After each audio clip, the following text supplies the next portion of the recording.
लाखों के बनवाए आशियाने तूने, कि लाखों के बनवाए आशियाने तूने, लाखों की दुकानें खुलवाई। मैंने भी बहुत चुकाया ब्याज, बहुत चुकाई ईएमआई। जिक्र कर दूं सोचा एक बार फिर तेरा, आज आखिरी बार एक बार फिर तेरी याद आई। आज आखिरी बार फिर तेरी एक बार याद आई। या तो वैसे HDFC हमेशा के लिए रहेगा, लेकिन इसका बदला हुआ अंदाज आप देखेंगे। HDFC बैंक के साथ इसका जो विलय हो रहा है, तो वो एंटिटी कल से आपको बाजार में दिखाई देगी और आज इसीलिए HDFC को बाजार सलामी दे रहा है, विदा दे रहा है। लेकिन भारतीय मार्केट का आप हाल देखें, निफ्टी बैंक पूरे फॉर्म में दिखाई देगा 100 पॉइंट ऊपर। निफ्टी खुद 19,500 के आसपास आकर थोड़ा सा शर्मा जाता है। आज भी हमने देखा था उन्हीं लेवल्स को छुआ और फिर थोड़ी सी मुनाफा वसूली आई, लेकिन आइदर वेज 15 पॉइंट इस समय हम ऊपर हैं। 100 पॉइंट का दायरा है आज, ज्यादा कुछ वाइड गैप नहीं है। अगर आप एडवांस डिक्लाइन रेशियो देखेंगे तो वहां पर स्थिति जो है 1:1 के आसपास ट्रेड करती हुई दिखाई दे रही है।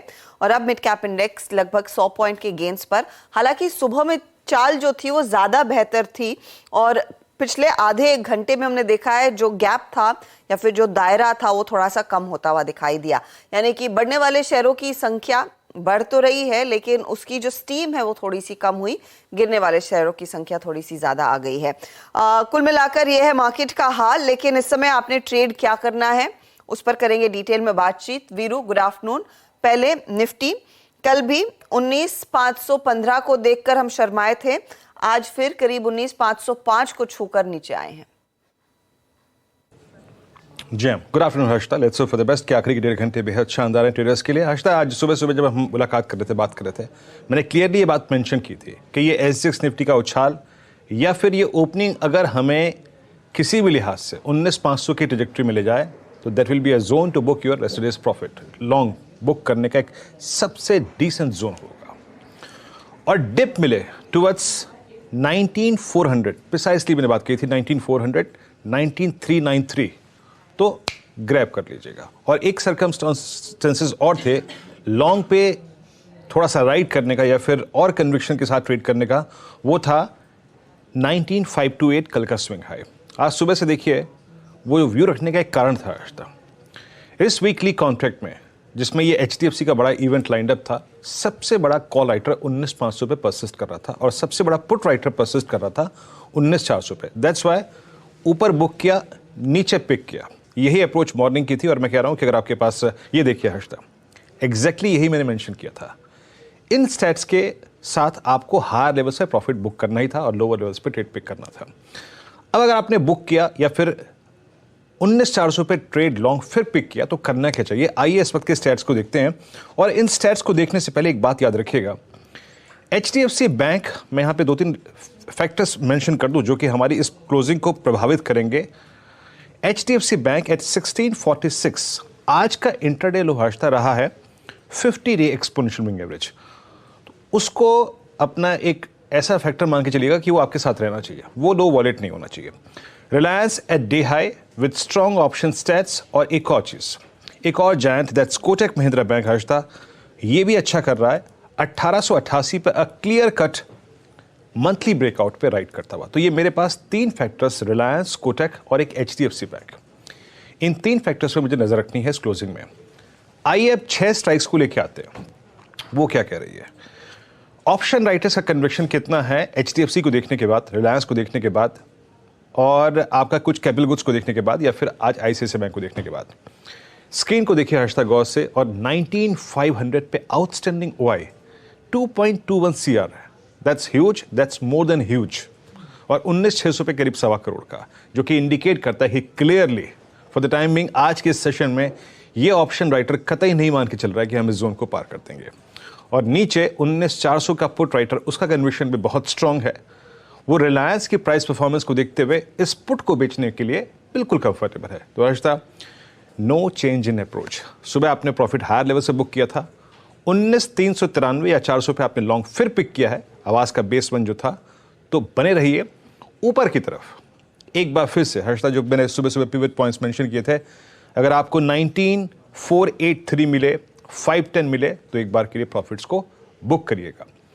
बड़ी तेजी तभी हम करेंगे जब 5 to 8 का क्लस्टर पार हो जाएगा या फिर एक बार फिर डिप मिले टुवर्ड्स बेस वन।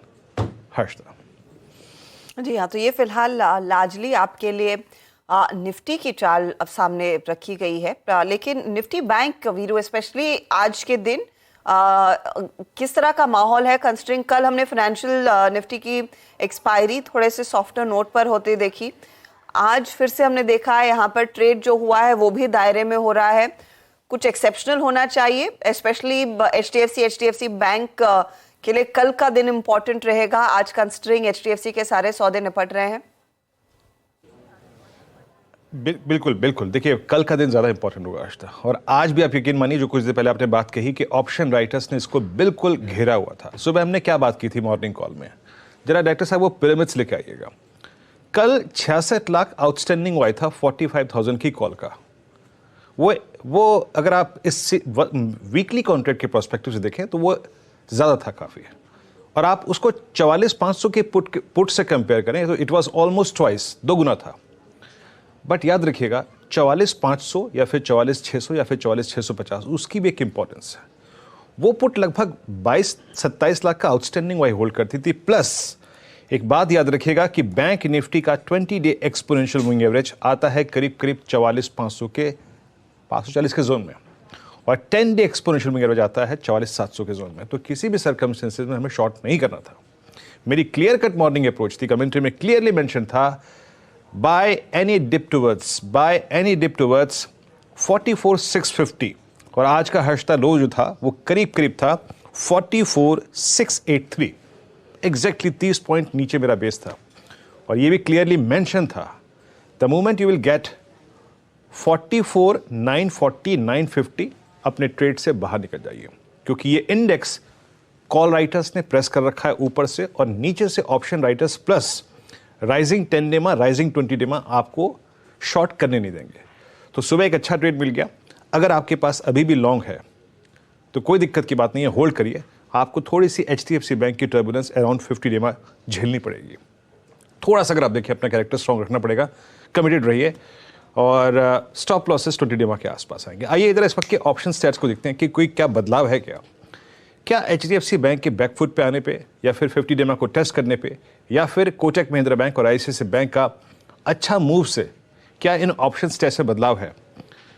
45,000 की स्ट्राइक अब करीब 92 लाख का आउटस्टैंडिंग वाई को होल्ड करती है, जो कि इंडिकेट कर रही है कि फॉर द टाइमिंग इस इवेंट के बीच में, या फिर एचडीएफसी बैंक में शायद जो 3 से लेकर 330 के बीच में एडजस्टमेंट होनी है या फिर बाइंग या सेलिंग होनी है, उसके मद्देनजर ये कॉल राइटर नहीं समझता कि ये लेवल कट जाएगा, बाइसेक्ट हो जाएगा, नो। और नीचे 44,500 का आउटस्टैंडिंग वाई है 40 लाख, और वहीं पे आपका राइजिंग 20 डेमा भी है, वहीं के ऊपर थोड़ा सा आपका राइजिंग 10 डेमा है।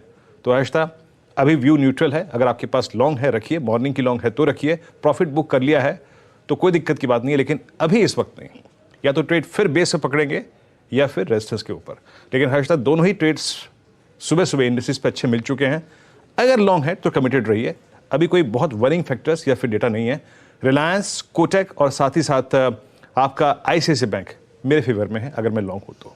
हर्षदा ओके, तो ये फिलहाल स्टॉक्स रेडार पर रखेंगे, और ऑफ कोर्स देखते हैं फिर 3 बजे के आसपास या 2:30 बजे के आसपास कोई एक बड़ा मूव दिख रहा है या नहीं इंडेक्स पर, उसे रिविजिट करेंगे। लेकिन स्टॉक स्पेसिफिक्स पर पहले फोकस करते हैं, और ट्रेंडिंग काउंटर्स आपको मैं फटाफट से दिखा दूं, कहां पर तेजी कहां पर मंदी होती दिखाई दे रही है।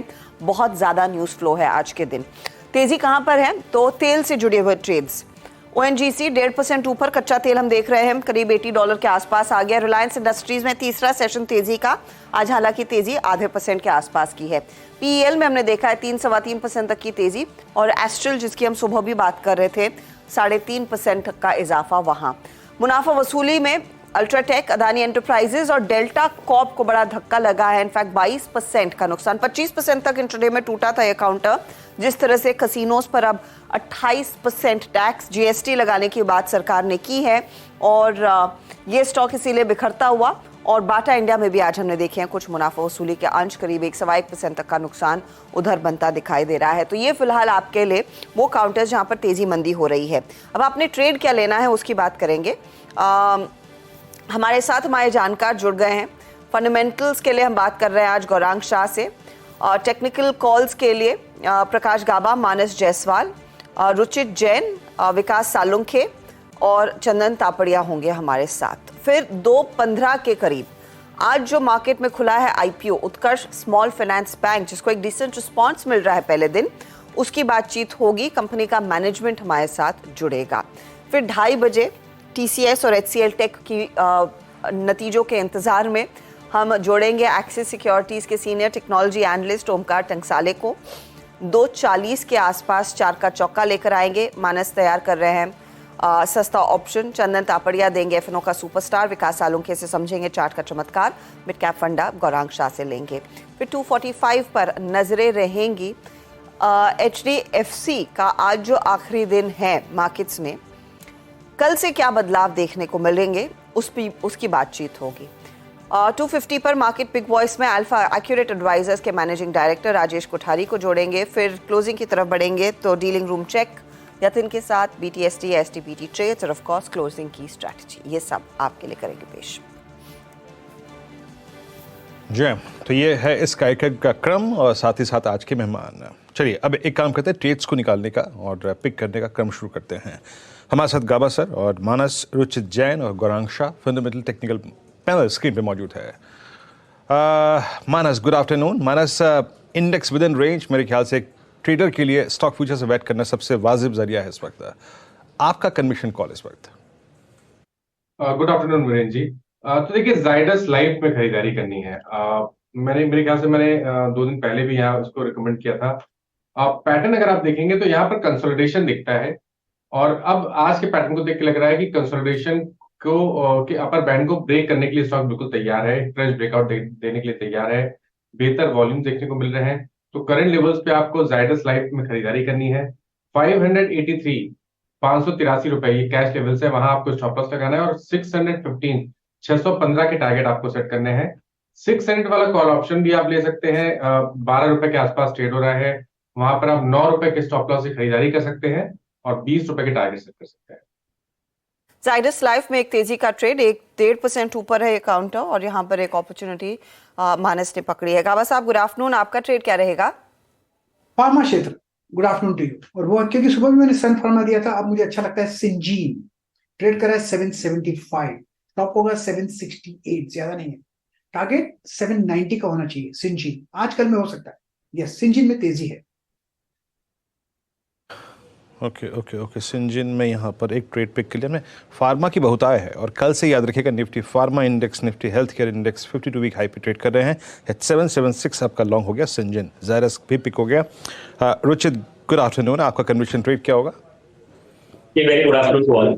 वेल, मेरा ट्रेड जो है वो प्राइवेट सेक्टर बैंक में है, वो है आरबीएल बैंक। सो एक हाई टॉप हाई बॉटम का स्ट्रक्चर बना के ये स्टॉक ऑलरेडी पिछले कुछ हफ्तों से आउट परफॉर्मेंस कर रहा है। अब आज की ट्रेडिंग सेशन में अगर आप फ्यूचर्स के डेटा देखेंगे तो आज के जो 2-2.25% के प्राइस अपमूव है, उसके साथ में लगभग 8 से 9% का open interest buildup future segment में हुआ है। यानी इतनी तेजी के बाद भी अभी भी यहाँ पे लॉन्ग फॉर्मेशन हो रही है। सो फ्रेश लॉन्ग फॉर्मेशन यहाँ पे फ्यूचर्स के ओपन इंटरेस्ट डेटा दिखा रहे, तो हमें लग रहा है कि ये कंटिन्यू रहेगा तेजी का जो अपमूव हमने देखा। और कैश मार्केट सेगमेंट में भी वॉल्यूम्स काफी अच्छे, तो 192 के स्टॉप लॉस से आरबीएल बैंक में खरीदारी की सलाह रहेगी 208 के टारगेट्स के लिए। 208 के टारगेट के लिए एक मौका आरबीएल बैंक में दरअसल तेजी करने का इस समय बन रहा है। 2.5% ऊपर ये काउंटर। Gaurang, good afternoon. आपका ट्रेड? बहुत बहुत धन्यवाद हर्षिता आपका, और आप सभी को शुभ दिन हमारे तरफ से। तो नतीजे पहले तिमाही के आगाज आज से शुरू हो जाएगा और हमें लग रहा है वित्तीय क्षेत्र में आपको ध्यान देना चाहिए। खास करके सरकारी बैंक में हमें लग रहा है कि एक रुझान बेहतर हो सकता है और उसी तर्क के आधार पर अगर कोई एक बेहतरीन और सबसे दिग्गज भारत में स्थापित बैंक का नाम स्टेट बैंक ऑफ इंडिया काफी कोशिश कर रहा है ये 600 के पार जाने के लिए, लेकिन थोड़ी बहुत मुश्किल का सामना करना पड़ रहा है। लेकिन हमें लग रहा है कि जिस प्रकार से नतीजे आएंगे वित्तीय क्षेत्र के, खास करके बैंकिंग सेक्टर के, सरकारी और निजी, तो ये ध्यान में रखते हुए हमें लग रहा है कि एक बेहतर विकल्प हो सकता है state bank of India. Okay, आप एसबीआई को पिक कर रहे हैं इस वक्त, तो आपकी स्क्रीन पे 592 एसबीआई के लिए इस मंथली कॉन्ट्रैक्ट में, यानी एज पर जो इस मंथ का रेटा है, ये जो 600 का कॉल राइटर है, अभी तक इसको कोई भी रास्ता नहीं दे रहा है। अभी नॉट ए सिंगल सेशन हमने इसमें कोई जिसे कहते हैं ना, शॉर्ट कवरिंग देखी। अच्छा, लेके आइए जरा आप दो स्टॉक फ्यूचर्स, आईसीआईसीआई बैंक को और कोटक महिंद्रा बैंक को पैरेलली अलाइन करिएगा और उसके बाद देखेंगे हम एचडीएफसी बैंक को। मानस, आपका व्यू चाहूंगा। अब देखिए एसबीआई पे एक फंडामेंटल कॉल है, बट अब आते हैं हम शॉर्ट टर्म प्रोस्पेक्टिव से बात करते हैं। कोटक में आज एक बहुत ही डिसेंट 1 मंथ रेंज का ब्रेकआउट है आपकी स्क्रीन पे। इट्स 1888। हालांकि अभी कल का इंटरडे स्विंग हाई बाइसेक्ट नहीं किया इसने। और दूसरी तरफ आईसीआईसीआई बैंक है। आईसीआईसीआई बैंक स्क्रीन पे लेके आइएगा। अभी करीब करीब 947 पे ट्रेड करता हुआ। इसने 20 डेमा से पुल बैक लिया लेकिन बहुत बड़ा स्विंग नहीं दिया अब तक। और एक तरफ है एचडीएफसी बैंक जो कि अपने 50 डेमा को सुबह सुबह लो लगा के आया, जो कि हमने डिस्कस भी किया। आप बैंकिंग में क्या ट्रेड करना चाहेंगे मानस, और कोटक के इस ब्रेकआउट को कितनी रिस्पेक्ट देंगे आप? तो देखिए तीनों स्टॉक के जो स्ट्रक्चर है वो बिल्कुल डिफरेंट है। एचडीएफसी बैंक वीक लग रहा है, 22 मूविंग एवरेज के नीचे ट्रेड कर रहा है, लोअर टॉप लोअर बॉटम बन रहा है, तो यहाँ पर तो आपको बिल्कुल खरीदारी नहीं करनी है। आईसीआईसीआई बैंक की जहां तक बात है, देखिए यहाँ पर कंसोलिडेशन है, कंसोलिडेशन 22 मूविंग एवरेज के ऊपर जरूर हो रहा है, लेकिन अभी भी आपको ब्रेकआउट का वेट करना पड़ेगा। अगर 955 रुपए के ऊपर आईसीआईसीआई बैंक निकले तभी खरीदारी करेंगे। लेकिन अगर हम तीसरा स्टॉक देखें कोटक बैंक, वहां पर कहीं ना कहीं पॉजिटिव स्ट्रक्चर दिख रहा है, higher top higher bottom 60 minute chart पे दिखने लगे हैं, 20 50 मूविंग एवरेज के ऊपर ट्रेड कर रहा है। तो अगर एक ट्रेड लेना होगा तो डेफिनेटली वो कोटक बैंक होगा। लॉन्ग साइड पे 1864 के स्टॉप लॉस से यहाँ पर खरीदारी करेंगे और 1930 1935 के टारगेट सेट करेंगे। ओके 1930 तक का स्विंग मिल सकता है कोटक महिंद्रा बैंक में। अच्छा चार्ट है, याद रखिएगा आज। और अभी कुछ देर पहले जो सिंजिन का ट्रेड प्रकाश सर ने पिक किया था, that's doing well, day high की ट्रेजेक्टरी में आके ट्रेड करता हुआ। देखिए बहुत ज़्यादा चॉइसेस नहीं है, जैसे कि हमने शुरुआत में स्ट्रेटजीज को डिस्कस किया कि पूरा बाजार अभी एचडीएफसी बैंक के लगभग आखिरी के 1.5 घंटे को देखेगा और ऑप्शन राइटर्स ने वैसे ही ग्रिप कर रखा है, तो ये मत सोचिएगा कि बहुत ज़्यादा ट्रेड्स इस क्लोजिंग में होंगे, नहीं ऐसा कुछ नहीं है। लेकिन आइए एक दो अच्छे ट्रेड्स जो कि सुबह सुबह हमने पिक किए थे उसको समराइज फिर कर लेते हैं। ल्यूपिन, ये ट्रेड दिया था आज आशीष भाईती जी ने और अच्छी खबर भी थी, उसका पूरा इम्पैक्ट पड़ा। रुचित जरा ल्यूपिन को देखिएगा इस बार, सिंस फार्मा डिलीवर कर रहा है इस वक्त, मुझे को लग रहा है कि एक इंट्राडे स्विंग इसमें और पेंडिंग है अभी, और शायद अगर वो मॉर्निंग स्विंग हाई जो 934 का है अगर वो बाइसेक्ट कर गया रोलिंग में यानी फ्यूचर्स में, तो शायद एक अच्छा मूव दे। अभी आपका टेक मेरे स्क्रीन पे इस वक्त इसकी 940 की इन द मनी पुट बिक रही है, वो मैं देख रहा हूँ इस वक्त, डेल ऊपर वो पुट ट्रेड कर रही है। आपका व्यू? ब्रॉडर ट्रेंड स्टॉक का काफी अच्छा रहा है। हमने काफी समय तक ल्यूपिन में एक रिलेटिव अंडर परफॉर्मेंस कुछ दूसरे फार्मा स्टॉक्स के कंपैरेटिवली देखा था, लेकिन लास्ट 3 महीने में जैसे स्टॉक में हमने देखा है वो clear high top high bottom structure continue stock में बना है।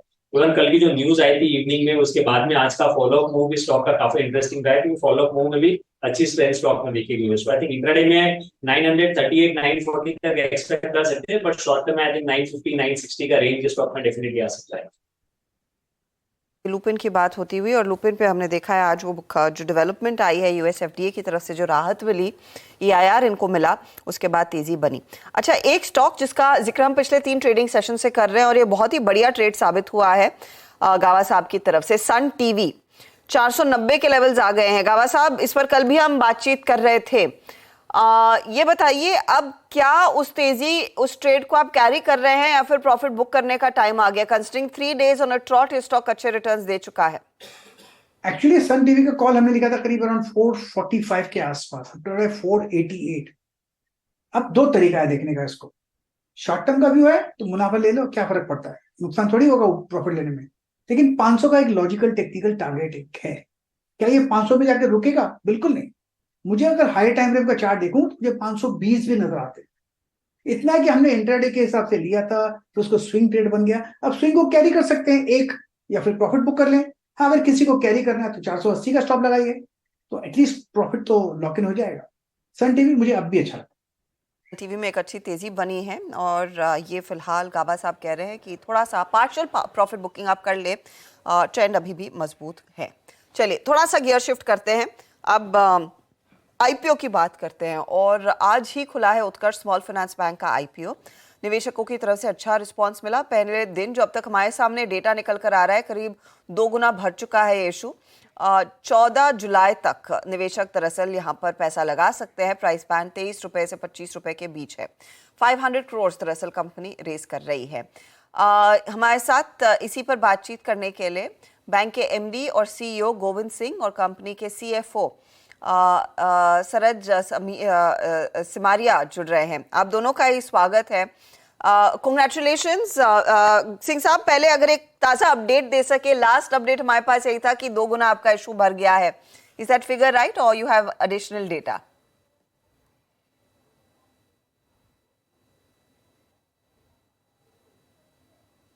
नहीं सर, आई थिंक आप लोग म्यूट पर हैं, तो अगर आप अनम्यूट कर सकें प्लीज।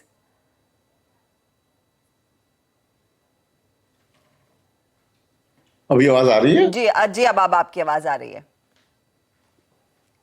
तो ताजा अपडेट 2 गुना या उससे ज्यादा रिस्पांस आप लोगों को अच्छा मिला है? रिस्पांस बहुत अच्छा मिला है और 2.32 अभी जो लेटेस्ट है वो 2.32 है, बट फर्स्ट डे है और अभी इंस्टीट्यूशन आया नहीं है, so we expect much better from here. That's a good way to start. एक अंदाजा अगर आप मुझे दे सके, 500 करोड़ आप जो रेस कर रहे हैं, क्या पूरी तरह से फ्रेश इशू है या फिर इसमें से कोई आपके प्रीवियस निवेशक कुछ एग्जिट लेंगे या प्रोमोटर्स कुछ हिस्सा ऑफलोड कर रहे हैं? नहीं, कंप्लीटली प्राइमरी इशू है, टीयर 1 कैपिटल है, प्राइमरी पूरा इशू है और it is going to be used for पूरा ग्रोथ कैपिटल है। ये आगे फ्यूचर ग्रोथ के लिए ही इस पूंजी को हम ले रहे हैं इस टाइम पे।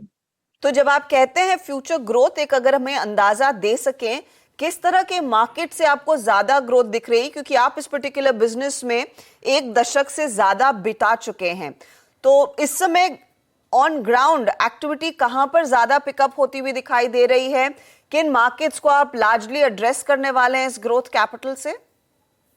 तो वैसे तो हम ऑल इंडिया प्लेयर हैं, 26 स्टेट्स एंड यूटीज में हैं, बट अगर आप कुछ पॉकेट्स देखें तो जैसे हम यूपी, बिहार, झारखंड का जो एरिया है वहां पे स्पेशली माइक्रो फाइनेंस के एंगल से हमें इसमें काफी अच्छी ग्रोथ दिख रही है। उसके अलावा जो आउटस्कर्ट्स होते हैं लार्ज सिटीज के, वहां हम काफी काम करते हैं। तो अगर सर मेन दिल्ली में उतना ना करें लेकिन दिल्ली के आउटस्कर्ट्स पे करेंगे, so we try to avoid जो बिल्कुल मेन एरिया होता है सिटीज का, तो वो हमारा इरादा रहता है। तो बेसिकली मेट्रो अगर छोड़े तो बाकी जो एरिया है लेंडिंग एंगल से वो हमें काफी अच्छा दिखता है, that is across the country, लेकिन नॉर्थ वाला पोर्शन हमारा ज्यादा रहता है। डिपॉजिट के एंगल से हमें पूरे हिंदुस्तान में अच्छी ग्रोथ दिखती है, स्पेशली जो बड़ी सिटीज होती हैं, टॉप 100 सेंटर्स हैं हिंदुस्तान में, उनको हम कवर करते हैं और उनको ही टारगेट करते हैं डिपॉजिट एंगल से। ओके सज्जू जी, अब मैं आपसे पूछना चाहूंगा एग्जैक्टली जो आपकी लोन बुक है वो कौन कौन से वर्टिकल्स होल्ड करती है? और मैं थोड़ा पढ़ पा रहा था कि आपने कुछ पिछले सालों में गोल्ड लोन की तरफ भी प्रोसीड किया है। एग्जैक्टली गोल्ड लोन्स आपके टोटल पोर्टफोलियो का या फिर डिसबर्समेंट्स का कितना पोर्शन होल्ड करते हैं? सो गोल्ड लोन की अभी शुरुआत ही हुई है, इनफैक्ट मीनिंगफुल बिल्कुल नहीं है, बट हम लोग एक प्रोडक्ट पॉइंट ऑफ कर रहे हैं। पर हमारी टोटल पोर्टफोलियो की बात करें तो 31 मार्च की बात करें तो वी हैव रीच्ड 13,957 करोड़, जिसका ब्रेकअप अगर मैं दूं तो उसमें से 9,215 करोड़ माइक्रो बैंकिंग है और उसके अलावा नॉन माइक्रो बैंकिंग जो मटेरियली सिक्योर्ड बुक है वो 4,741 करोड़ है। यानी दोनों का स्प्लिट 66 और 34 आज के तारीख में है। और नॉन माइक्रो बैंकिंग में हम रिटेल लोन ऑफर करते हैं, व्हील्स ऑफर करते हैं, होलसेल लैंडिंग जो हमारा वर्किंग कैपिटल फाइनेंस देते हैं वो करते हैं और अफोर्डेबल हाउसिंग भी करते हैं। ओके सर, थोड़ा सा पिछले 3-4 साल की जो आपकी एनआईएम्स की ट्रेजेक्ट्री है सज्जू जी, वो एग्जैक्टली एक्सप्लेन करेंगे कि किस ट्रेजेक्ट्री में आपके एनआईएम्स रोटेट करते हैं और मैक्सिमम आपने जो एनआईएम्स एंजॉय किए हैं पिछले 3-4 साल के कार्यकाल में वो क्या रहे हैं सर? तो हमारी FY23 बड़ा अच्छा साल रहा है हमारे लिए। आप देखिए तो FY21-22 कोविड से पीड़ित था, तो FY23 is normal atmosphere business का वापस आ गया है। हमारे नीम 9.57% FY23 के है। इसके 2-3 कारण है कि हम ऑब्वियसली माइक्रो बैंकिंग या हमारे जो सेक्टर है वहाँ पे हाई यील्ड पे ऑपरेट करते हैं। हम कॉस्ट ऑफ इफिशिएंसी ला चुके हैं, हमारा कॉस्ट टू इनकम रेशियो 58 से 54% हो गया और हमारा कॉस्ट ऑफ फंड्स भी 6.9% हम मैनेज कर पाए हैं, फॉर द रीजंस दैट हमारी जो हाई लेंडिंग बोरिंग्स थी वो सभी अनवाइंड हुई है। सो हमारा नेट स्प्रेड, अगर हम पोर्टफोलियो यील्ड की बात करें तो हमारा पोर्टफोलियो यील्ड 19.88% है और हमारा कॉस्ट ऑफ फंड 6.96% है। तो जो स्प्रेड की बात करें तो 12.92% पे हम स्प्रेड ले रहे हैं और हमारा नीम 9.57% है। इसी पर मेरा एक फॉलो अप है, कंसिडरिंग कॉस्ट ऑफ फंड्स थोड़े से बॉटम आउट होते हुए दिखाई दिए हैं, क्या वो थोड़ा सा दबाव डाल सकता है आपके मार्जिन्स पर गोइंग फॉरवर्ड या फिर इस समय कंफर्ट है आपके पास? तो आप अगर देखें तो लास्ट 6 महीने में फिक्स डिपॉजिट रेट्स थोड़े हार्डन हुए हैं, तो ऑब्वियसली कुछ लोग अब कासा से फिक्स डिपॉजिट में जाएंगे, बट इस आई थिंक ये यहाँ पे पीक है। हमारा ख्याल है कि हमारा ये अपग्रेडिंग जो हुआ है रेटिंग का, जो ए से A+ स्टेबल हुआ, और ये इक्विटी फंड भी जो आ रहा है, ये दोनों से हम अपने अच्छे funds cost point of view हमारी रेट्स हम ले पाएंगे। So it will be in favourable position for us. Govind ji, अब ये जिन एरियाज, जिन ज्योग्राफीज की आपने बात की, ये लार्जली बहुत ज्यादा कॉम्पिटिटिव है।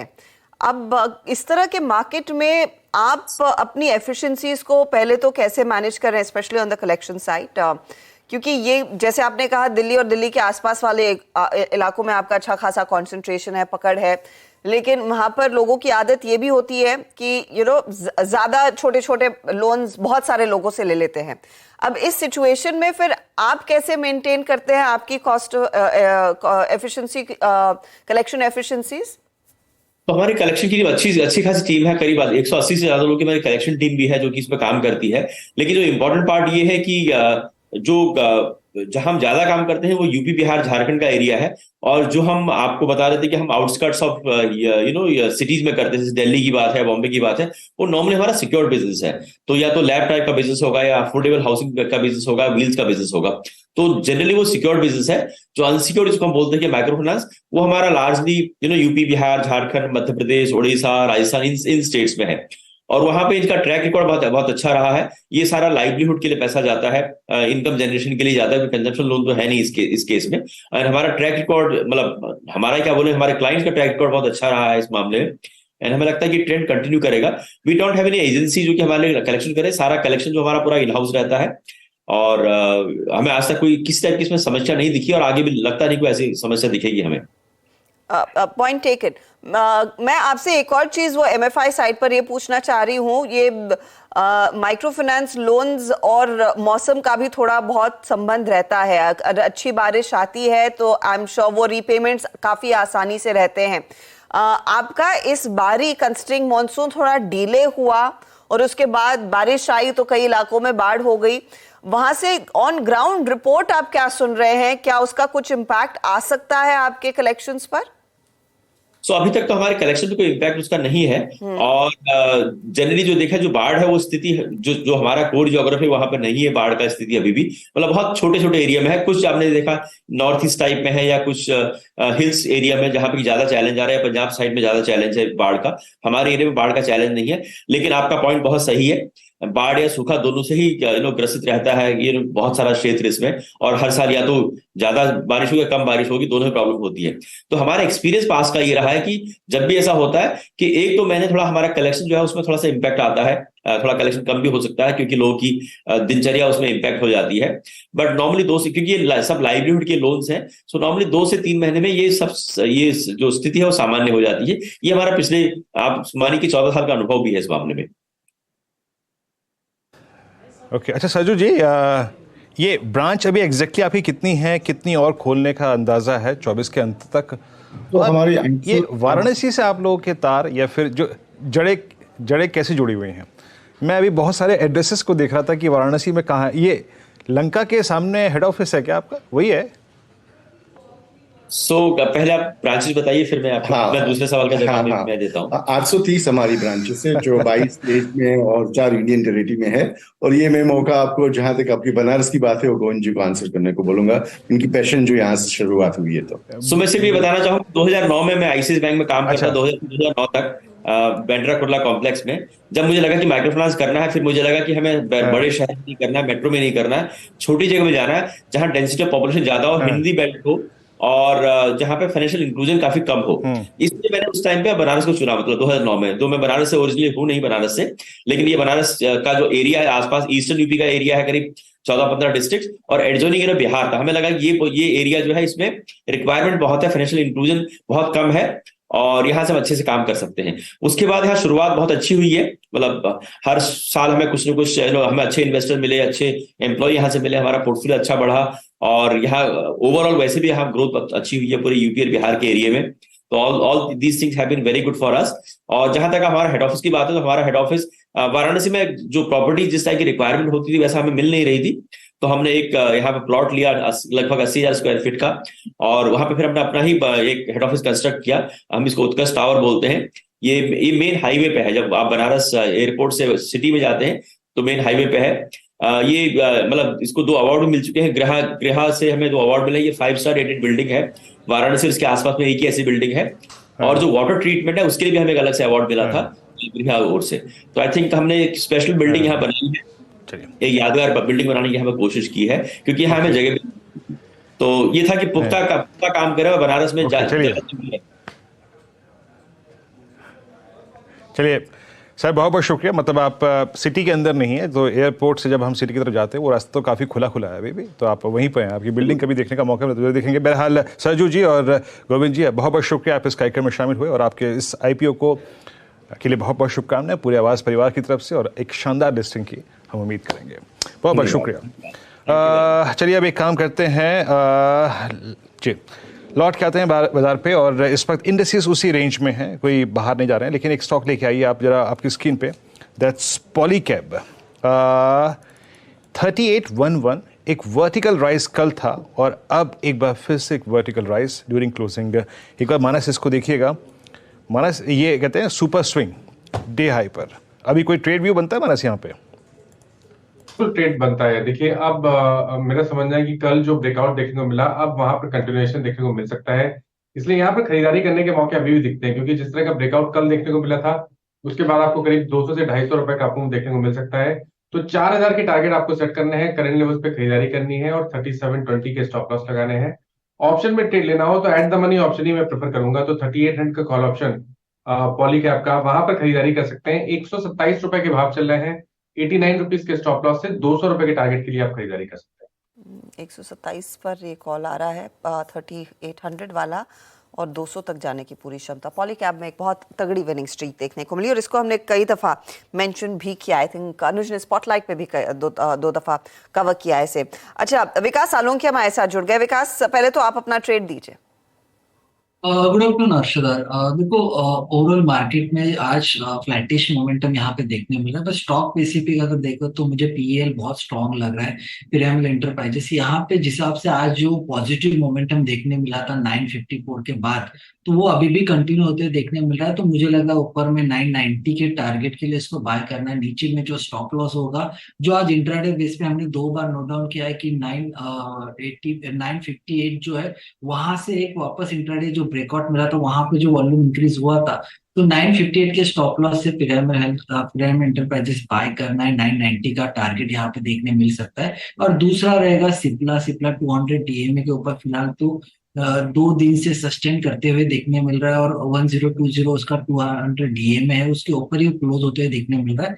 तो सिप्ला यहाँ पे बाय कॉल रहेगा। ऊपर में जो टारगेट बनते हुए देखने मिल रहे हैं वो 1060 के आसपास के सिप्ला में एक टारगेट देखने मिल सकता है। जो टारगेट रहे, जो स्टॉप लॉस यहाँ पे देखने मिलेगा, और नीचे में 1010 के आसपास का एक स्टॉप लॉस सिप्ला में लेके चलिए, और ऊपर में 1060 का पहला इमीडिएट टारगेट सिप्ला में आते हुए देखने मिल सकता है। दोनों भी काउंटर यहाँ पे स्टेडीली ऊपर जाते हुए देखने मिल रहा है। और पिरामिड मुझे लगता है एंटरप्राइजेस यहाँ पे एक अपमूव एकदम फास्टली यहाँ पे ले सकता है, तो वहां पे 990 के टारगेट के लिए इसको बाय करना। ओके, तो ये फिलहाल आपके लिए एक अपॉर्चुनिटी, सिप्ला और pyramid enterprises. In fact pyramid enterprises मैंने बस नोट ही किया था कि इस पर सवाल पूछेंगे, लेकिन ये एक तेजी का ट्रेड विकास ने दे दिया। श्रीराम फाइनेंस आपकी स्क्रीन पर लेकर आएंगे, क्योंकि यहाँ पर भी हम देख रहे हैं आज फिर मोमेंटम लौटता हुआ 1800 के पार निकला है काउंटर, और अचानक आप देखेंगे 2.5% के गेन्स। श्रीराम फाइनेंस में 5% का OI एडिशन है। मोमेंटम ट्रेड है ये। रुचित, 1800 के ऊपर क्या लेवल्स आप देख रहे हैं अब चार्ट पर? यानी जो प्रीवियस स्विंग है था वो इमीडिएट लेवल रहेगा जो स्टॉक को क्रॉस करना होगा, वो 1828 से आसपास है, जो 5 जुलाई को फॉर्म होता है। पर जैसे ये height of high bottom structure form होता है और ये प्रीवियस स्विंग है क्रॉस होता है, तो आई थिंक 1860 तक के लेवल्स हम शॉर्ट टर्म में एक्सपेक्ट कर सकते हैं। तो 1828 का पहला टारगेट स्टॉक में नजर आ रहा है जो स्विंग हाई है, और उसके ऊपर फिर 1860 के लेवल्स एक्सपेक्ट कर सकते हैं। ओके, श्रीराम फाइनेंस अच्छा मूव देता हुआ डे हाई की डिरेक्टर में। मेरे ख्याल से ये आज मानस का पहला ट्रेड था पोस्ट ओपनिंग, जब ट्रेड पिक किया गया था। मेरे ख्याल से प्रकाश सर का पहला ट्रेड था Kotak Mahindra bank in the morning. जी हाँ, कोटक महिंद्रा बैंक और मेरे ख्याल से उसके बाद श्रीराम फाइनेंस था, मानस का ट्रेड है इस वक्त 1805 पे डे हाई पे ट्रेड कर रहा है। हालांकि ये स्विंग सुबह भी आ चुका था, उसके बाद थोड़ा सा कोलैप्स हुआ, बट अब डे हाई पे। चंदन था बढ़िया, मोतीलाल ओसवाल फाइनेंशियल सर्विसेज से मौजूद है हमारे साथ। चंदन, गुड आफ्टरनून। इंडिसेस रेंज में बट स्टॉक्स अच्छा डिलीवर करते हुए, अभी क्लाइंट्स को आप लोगों ने राय क्या दी है इंडिसेस पे और आपका टॉप कन्विक्शन ट्रेड? बिल्कुल नमस्कार वीरू। देखिए, हम पिछले कुछ दिनों से लगातार डिफेंस रिलेटेड कंपनीज पे पॉजिटिव है और काफी बार इन स्टॉक्स के बारे में हम चर्चा कर चुके हैं, चाहे मासगांव डॉक की बात करें या फिर वीडीएल, एमटाटेक, और दूसरा हम फोकस कर रहे थे ईवी नेम्स में, चाहे ओलेक्ट्रा हो या जेबीएम ऑटो। तो इन सब काउंटर में पॉजिटिव मूव देखने को मिला ही है, बट अब ऐसा मानना है कि कैपिटल गुड्स स्टॉक्स यहाँ पे परफॉर्म करते हुए नजर आएंगे। कैपिटल गुड्स में दो स्टॉक्स हमारे रेडार पे, एक रहेगा एबीबी और दूसरा रहेगा सीमेंस। दोनों में काफी अच्छा सेटअप है, तो मैं यहाँ पे सीमेंस पे खरीदारी की सलाह रखूंगा। लगभग यहाँ पे 9-10% के ओपन इंटरेस्ट देखने को बने हैं, पॉजिटिव प्राइस पैटर्न इस स्टॉक में बन रहा है, तो सीमेंस पे इसलिए खरीदारी की सलाह बनेंगे। और आप देख रहे हो कि यहाँ पे जो पोजीशंस है वो एक मेजर सपोर्ट के आसपास से टर्न हो रही है और लॉन्ग टर्म जो एक ट्रेंड लाइन है उसके ऊपर स्टॉक होल्ड कर रहा है, तो सीमेंस पे खरीदारी की सलाह रखेंगे। लगभग 3800 के नीचे का यहाँ पे सपोर्ट रहेगा, ऊपर में 3960 तक के टारगेट बनने चाहिए। ओके, तो सीमेंस में एक अच्छी अपॉर्चुनिटी। सीमेंस, एबीबी, एलएनटी कल परसों से इन स्टॉक्स में अच्छा खासा इंटरेस्ट बना हुआ है। अच्छा, मजगांव डॉक चंदन ने मेंशन किया, आज फिर उस स्टॉक को देखें तो 8% के गेंस देखने को मिल रहे हैं। इस हफ्ते का एक बार चार्ट दिखाइएगा और पिछले 1 महीने का, 3 महीने का, 6 महीने का वो भी लेकर आइए स्टॉक का परफॉर्मेंस। तो 7 दिनों में ये 35% के रिटर्न्स दे चुका है और 1 महीने के लिहाज से 65% के रिटर्न्स, और फिर बाकी आप देख ही लेंगे क्योंकि बहुत बढ़िया तेजी देखने को मिली है। अब Gaurang, Mazagon dock, of course ये जो स्कॉर्पियन वाला ऑर्डर इनके हाथ लग सकता है जब प्रधानमंत्री नरेंद्र मोदी वो दस्तावेज पर साइन करेंगे। अनुमान तो यही है कि इन्हीं को डेवलप करने पड़ेंगे फ्रेंच असिस्टेंट्स के साथ। लेकिन ये जो एक तरफा तेजी स्टॉक ने दिखा दी है, 12 महीनों में 565% तक के रिटर्न्स दे चुका है ये काउंटर। आपने क्या खरीदा है और अभी यहां से आगे किस तरह के रिटर्न्स बन सकते हैं? I don't know how many people के पास हिम्मत है इन लेवल्स पर इस स्टॉक को खरीदने की। हर्षदा, यही बातें हिंदुस्तान एरोनॉटिक्स और भारत डायनामिक्स के लिए कही गई थी, यही बातें एमटार टेक्नोलॉजीज के लिए भी कही गई थी। और मैं पहले तो एज अ डिस्क्लोजर, आईपीओ के समय आईपीओ नोट द्वारा आईपीओ में निवेश की राय दी थी लंबी अवधि के लिए, और उसके पश्चात जब ये सुस्त पड़ा था काफी लंबे समय तक, तब भी प्रश्न पूछे गए थे, तो हमने कहा था कि ऐसे सब डिफेंस रिलेटेड कंपनियों में जब आप निवेश करते हैं तो आपका नजरिया 3, 4, 5 साल या उससे अधिक का होना चाहिए। पहली बात, ऐसा लंबा क्यों चाहिए आपको नजरिया हर्षदा? क्योंकि पहले तो प्रोटोटाइप बनती है, ऑर्डर मिलने के लिए समय लगता है, टेंडर प्रोसेस होता है, फिर उनको टेंडर मिलता है, ऑर्डर उनके पास आता है, प्रोटोटाइप बनता है, प्रोटोटाइप को अप्रूवल्स करने पड़ते हैं, वो एक बहुत लंबी प्रक्रिया है, और फिर जाकर के आपका मास स्केल प्रोडक्शन शुरू हो जाता है। तो ये सब के लिए समय इतना लगता है। और सिर्फ यही नहीं, कोचिन शिपयार्ड के लिए भी हमने काफी लंबे समय से, आईपीओ के समय से निवेश की राय दी थी। बीईएल जैसी कंपनियों में भी आज के तारीख में हमारी निवेश की राय है, इंक्लूडिंग हिंदुस्तान एरोनॉटिक्स और भारत डायनामिक्स, जहां पर आईपीओ के समय पर आईपीओ नोट द्वारा। कहने का तात्पर्य यह है कि आप छलांग मार के पूरी पूंजी जो निवेश करनी है आपको, वो एक समय पर निवेश मत कीजिए, टुकड़ों टुकड़ों में करिए, आप हिस्सों में करिए, और जब भी बाजार नीचे आता है उसका फायदा लेकर के अपना निवेश और बढ़ाए। क्योंकि ये तो मात्र शुरुआत है। मेरे ख्याल से 3 या 4 साल पहले भारत सरकार ने FDI in defence, make in India, made in India की पहल की थी, और उसके फलस्वरूप ये नतीजा है कि आज ऐसा बेहतर रुझान आप देख रहे हैं। अच्छा गौरांग, ये एचएल पे राय थी, और एक राय आप दीजिएगा एक ऐसे सेक्टर पे जो कि इस वक्त सबसे बड़ी आई थिंक दिक्कत से गुजर रहा है। कल हम डिस्कशन कर रहे थे, डेडिकेटेड डिस्कशन, केमिकल्स पे। परसों शॉर्टिंग, कोलैप्स हुए स्टॉक्स, कल शॉर्टिंग, और कल कुछ ग्लोबल जायंट्स ने जब अपनी अर्निंग्स को या फिर आउटलुक को ट्रिम किया, उसके बाद सभी पूरे स्पेस में काफ़ी केमिकल में शॉर्टिंग है। आज थोड़ा सा पुल बैक है। आप देखिए ना, टाटा केमिकल्स ने जिसने सोडा ऐश के प्राइस कट लिए थे, वो मई, जून, जुलाई से अगर आप देखें वो प्राइसेस में डाउन ट्रेंड विजिबल है। आप इस स्पेस में कोई कॉन्ट्रा कॉल लेंगे इस वक्त, और आपका पसंदीदा स्टॉक कोई है तो जिसमें कॉन्ट्रा कॉल की संभावना है? वीरेंद्र, मैं जानता हूँ इस क्षेत्र के बारे में, चाइना अनलॉकिंग को लेकर के भी काफी कुछ बातें की गई है, लेकिन मुझे नहीं लग रहा है, एक बार अगर लोगों ने सबक सीखा है तो वो दोबारा दोहराना नहीं चाहेंगे वही गलती। और Europe +1, China +1, south east Asia Pacific markets में स्थापित जो भी स्पेशलिटी एग्रोकेमिकल कंपनियां, और खास करके हमारे देश में जो स्थापित कंपनियां हैं, तो एक नहीं, मेरे ख्याल से 5 या 6 विकल्प है। नाम दोहरा देता हूं आपके लिए और दर्शकों के लिए: विनती Organics, pi industries, Pidilite, UPL, SRF, Tata chemicals और आरती इंडस्ट्रीज। ये कुछ मेरे ख्याल से 6-7 नाम हैं जो आज के तारीख में भी हमारी खरीदारी की सूची में, और जैसे जैसे ये पूरे विश्व भर में जो पाबंदियां थी और जब अब सामान्य स्तर पर कामकाज हो रहा है, मुझे लग रहा है कि एक बहुत बड़ी अपॉर्चुनिटी हो सकता है, क्योंकि थोड़ा बहुत करेक्शन आए ताकि थोड़ी बहुत मायूसी दिखने मिले, लेकिन लंबी अवधि के लिए हमें लग रहा है कि एक अच्छा मौका इन सब कंपनी में निवेश करने के लिए। तो लॉन्ग टर्म के लिहाज से इन पर नजरें रहनी चाहिए। आज फ्लैटिश है, माइल्ड रिकवरी देखने को मिली है। चलिए अब बात करते हैं बड़े दिग्गज कंपनियों की। टीसीएस, एचसीएल टेक, आज शाम को नतीजे आएंगे। टीसीएस की प्रेस कॉन्फ्रेंस 5:30 बजे है, एचसीएल टेक की प्रेस कॉन्फ्रेंस 6:30 बजे है। अब उस लिहाज से देखें तो शायद टीसीएस के नंबर्स पहले आएंगे और उसके ठीक बाद एचसीएल टेक के नंबर्स आएंगे। जो एक्सपेक्टेशन है वो पहले आपकी स्क्रीन पर लेकर आते, फिर ओमकार से बात करेंगे कि ये क्वार्टर दरअसल किस तरह से ओवरऑल आगे की पिक्चर पेंट करेगा। नॉर्मली Q1 एक मजबूत क्वार्टर रहता है, लेकिन मैक्रो एनवायरनमेंट क्योंकि तेजी से बदला है और बिगड़ा है, ये एक कमजोर क्वार्टर की तैयारी लार्जली एनालिस्ट ने की हुई है।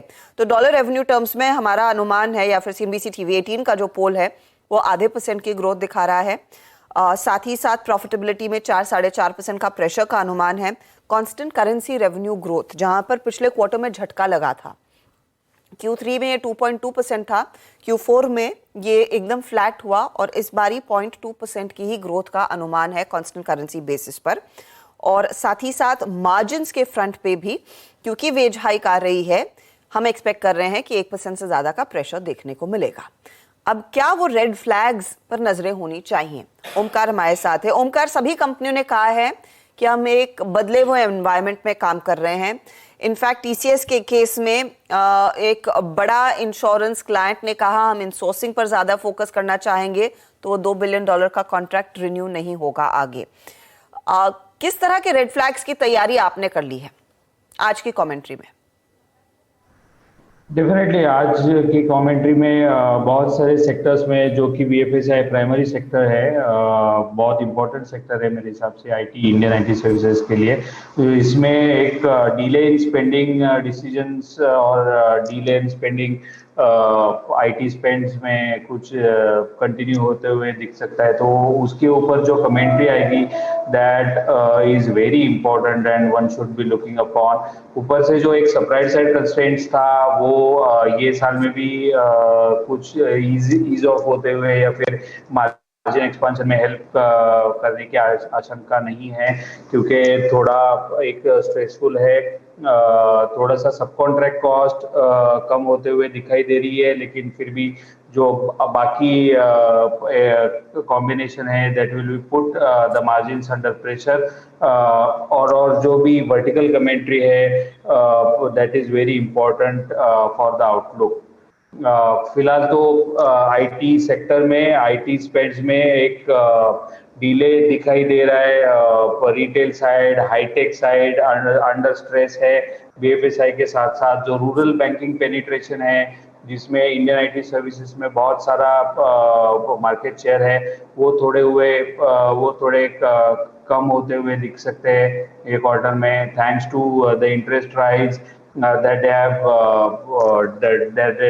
have done in the past। तो ये सर बहुत स्केप्टिकल अभी तक माइक्रो इकोनॉमिक सिनारियोज है। इकोनॉमिक्स काफी स्केप्टिकल है। अच्छा, और एचसीएल टेक से क्या उम्मीद करें? क्योंकि एचसीएल टेक ने Q4 से पहले वार्न किया था कि प्रेशर्स आएंगे और उसके बाद Q4 का नंबर हमने देखा।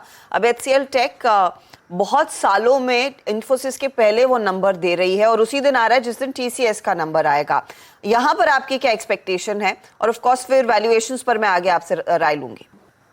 मेरे हिसाब से HCL टेक TCS से थोड़ा सा बेहतर कर सकता है because of its other verticals and जो लास्ट क्वार्टर्स में या फिर प्रीवियस क्वार्टर्स में जो रैंप अप हुआ है उसके हिसाब से थोड़ा सा आउटपेस कर सकता है, लेकिन बहुत ज़्यादा नहीं। उसका जो ईयर एंड वर्टिकल है वो अभी तक उसमें एक डिलेज या फिर स्पेंड कट्स नहीं दिखते हुए हम लोग ने देखे हैं, लेकिन आगे जाने वाले समय में वो भी ईयर एंड स्पेस में थोड़ा सा कॉन्ट्रैक्शन या फिर डिले इन पे IT स्पेंड्स आ सकते हैं यूरोपियन रीजन में, जो कि अभी तक as compare to North America जो भी अच्छा परफॉर्म किया था या फिर रेजिलिएंट था, मैं कहता हूँ वो अभी थोड़ा सा निगेटिव साइड में जा सकता है HCL टेक के बारे में। लेकिन मेरे हिसाब से HCL टेक उतना 6 to 8% का जो ग्रोथ गाइडेंस दिया है और 18-19% का मार्जिन गाइडेंस दिया है वो ये क्वार्टर में भी कंटिन्यू करेगा आने वाले समय। सो अब हम लोग एक्सपेक्ट कर रहे हैं 1.3% रुपी रेवेन्यूज में उसके क्वार्टर ऑन क्वार्टर बेसिस पे, तो ये growth as compare to TCS है। हालांकि TCS और HCL टेक दोनों के एक moderate rate of deal wins रहेंगे। TCS का BSNL की वजह से जो भी डील विंस है वो $7 to $9 बिलियन के बीच में आ सकते हैं। I mean we are expecting that and also HCL tech के $1 to $2 बिलियन में डील विंस आ सकते हैं ये क्वार्टर्स में। ओमकार, अभी कुछ देर पहले अपने इसी प्रश्न के अर्शता के एवज में आपने कहा था कि मार्जिन कॉन्ट्रैक्शंस पॉसिबल है। I mean let's focus on TCS। मैं असल में TCS में बात इसलिए कर रहा हूँ क्योंकि अभी भी लास्ट ईयर के हाई से अगर आप कंपेयर करें तो TCS की प्राइस परफॉर्मेंस उतनी ख़राब नहीं है लार्ज कैप IT में। आप मार्जिन कॉन्ट्रैक्शन की कितनी पॉसिबिलिटीज़ देख रहे हैं कंसिडरिंग द फैक्ट दैट कि वीज़ा कॉस्ट है, आपका वेज हाइक्स हैं, डील रैंपअप्स है, लार्ज डील के जो रैंपअप्स हैं, इसके चलते जो मार्जिन्स कितने कॉन्ट्रैक्ट हो सकते हैं? और दूसरी बात ये है, एक और चीज़, जो बायबैक का पॉसिबिलिटी है, the kind of cash they have in their book, वो कितनी लग रही है आपको कि वो अनाउंस हो जाएगा TCS के केस में? TCS की अगर हम बात करें तो ये क्वार्टर में हम लोग एक्सपेक्ट कर रहे हैं कि around 90 to 100 basis point margin dip आ सकता है। 23.4 to 23.5 तक EBIT मार्जिन आ सकते हैं ये क्वार्टर्स में। और इन टर्म्स ऑफ और सेकंड क्वेश्चन कौन सा था?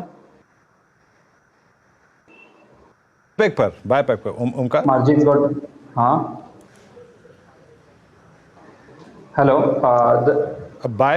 बायबैक साइज में हम लोग अगर देखा जाए तो उसका एक स्टैंडर्ड जो बायबैक साइज आता है वो अराउंड 14 to 18,000 करोड़ के बीच में आता है।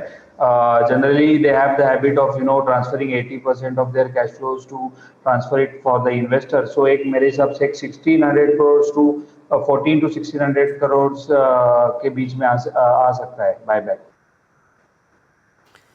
और लेट्स सी, उन नंबर्स पर नजरें रहेंगी। ओमकार, शुक्रिया आप इस हेड्स अप के लिए, और ऑफ कोर्स आपसे हम बातचीत करेंगे नतीजे आने के बाद भी। TCS और HCL टेक आज रेडार पर रहेंगे।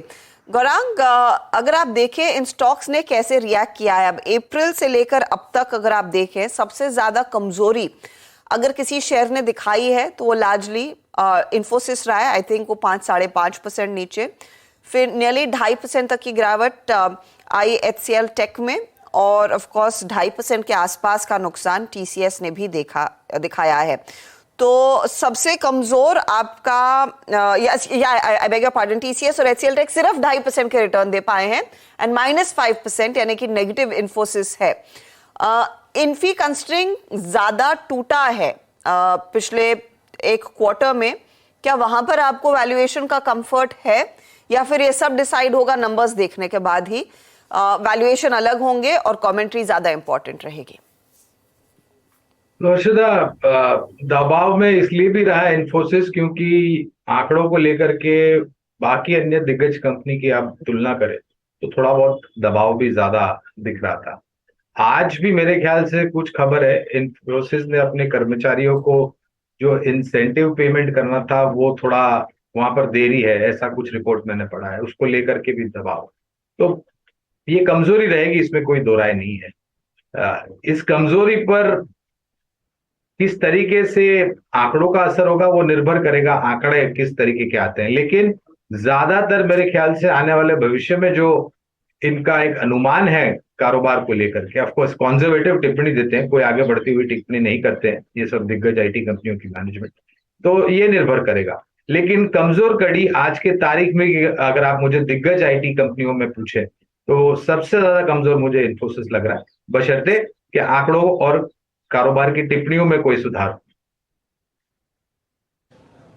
ओके, चलिए, तो आप ये एक डेडिकेटेड डिस्कशन सुन रहे थे कि एग्जैक्टली टीसीएस और एचसीएल टेक्नोलॉजीज के नंबर को आप लोगों को मेंटली कैसे प्रिपेयर रहना चाहिए, कितना मार्जिन कॉन्ट्रैक्शन पॉसिबल है और बेस्ट चॉइस इस वक्त आईटी में क्या है चेज करने के लिए इस प्राइस पे। खैर, अब थोड़ा सा ट्रेड व्यू लेते हैं। 4 का चौका, 4 ट्रेड्स आपकी स्क्रीन पे आएंगे। सस्ता ऑप्शन, एफएनओ सुपरस्टार, 4 का चमत्कार और मिड कैप फंडा। पहले चलते हैं मानस के पास आज का ऑप्शन ट्रेड समझने के लिए। मानस, क्या पिक कर रहे हैं आप? देखिए, एक बार फिर से फार्मा क्षेत्र की कंपनी ध्यान में है और लुपिन पे खरीदारी करनी है। लुपिन में एक फ्रेश ब्रेकआउट देखने को मिला है, इसलिए लुपिन का 940 वाला कॉल ऑप्शन लेंगे। 22 रुपए के आसपास ट्रेड हो रहा है, वहां पर आप खरीदारी करिए। स्टॉप लॉस है 16 रुपए के नीचे रहेंगे और टारगेट 40 रुपए के आसपास के रहेंगे। तो लुपिन का 940 का कॉल ऑप्शन लेना है। अभी कुछ देर पहले बात हो रही थी, लुपिन का जब इंट्राडे चार्ट फायर करेंगे, अभी बात हुई थी जब मेरी 932 कटा तो स्विंग मिलेगा, और देखिए वो डिस्कशन पे 932 कटा और 941 भाव हो गया। फार्मा में बीते 1 घंटे में बहुत अच्छे वो एडिशंस है, मैं सिर्फ बात ये कहना चाह रहा हूँ यहाँ पे, और स्विंग मिल रहे हैं। चंदन थापड़िया जी के पास चलते हैं एफएनओ सुपरस्टार पिक करने के लिए। चंदन, क्या पिक कर रहे हैं आप? बिल्कुल वीरू, मैं यहाँ पे फोकस करूंगा श्रीराम फाइनेंस पे। काफी अच्छा अट्रैक्शन इस काउंटर में देखने को मिला है। पिछले लगभग जो 3-4 वीक से प्राइस पैटर्न बन रहा है, वहां पे सपोर्ट ग्रेजुअली ऊपर की तरफ शिफ्ट हो रहा है। आज का जो प्राइस बिहेवियर है वो लगभग पिछले 14-15 दिनों का कंसोलिडेशन ब्रेकआउट हो रहा है। एक परफेक्ट बुलिश कैंडल यहाँ पे बन रहा है, तो श्रीराम फाइनेंस पे खरीदारी की सलाह रखेंगे। लगभग यहाँ पे 1780 के आसपास का स्टॉप लॉस रहेगा, ऊपर में 1860-1870 तक के टारगेट बनने चाहिए। ओके, तो ये श्रीराम फाइनेंस, और इसका भी हम जिक्र कुछ ही देर पहले कर रहे थे। ये कल जैसी स्थिति हो रही है, चुन के कुछ ही ट्रेड्स हैं जिसपे ज्यादातर जानकारों की नजरें हैं। विकास, बताइए आपका ट्रेड क्या है? चार्ट का चमत्कार। चार्ट का चमत्कार के लिए मैंने कोटक बैंक सिलेक्ट किया। मैंने 2 दिन पहले भी मेंशन किया था कि कोटक बैंक में एक अच्छा मूव यहाँ पे एक्सपेक्टेड है, जो 1960-1970 के आसपास के जो टारगेट है यहाँ पे वापस एक वो पॉजिटिव मोमेंटम करते हुए देखने मिलेगा। आज भी वो पूरे दिन में एक रेंज में ट्रेड करते हुए देखने मिल रहा है, तो 1850 का स्टॉप लॉस लगा के कोटक बैंक बाय करना है, जिसका पहला टारगेट आएगा 1960 है, और उसके ऊपर जाता है तो वापस मुझे लगता है 2000 की जो रेंज है उस रेंज के आसपास से काउंटर आते हुए देखने मिलेगा। तो कोटक बैंक यहाँ पे मुझे स्ट्रांगली कर कोटक पे एक मजबूत अपॉर्चुनिटी 1960 के लिए पहला टारगेट, चार्ट का चमत्कार। गौरांग, आपका मिड कैप फंडा? हर्षिता, ये थोड़ा हाई बीटा रिस्क रिवॉर्ड के हिसाब से अगर आप देखें तो स्टॉक है, नाम है एपेक्स फ्रोजन फूड्स। मेरे ख्याल से मौजूदा स्तर करीबन 210 के आसपास है। इसका अगर आप पिछले 1 साल का या 1.5 साल का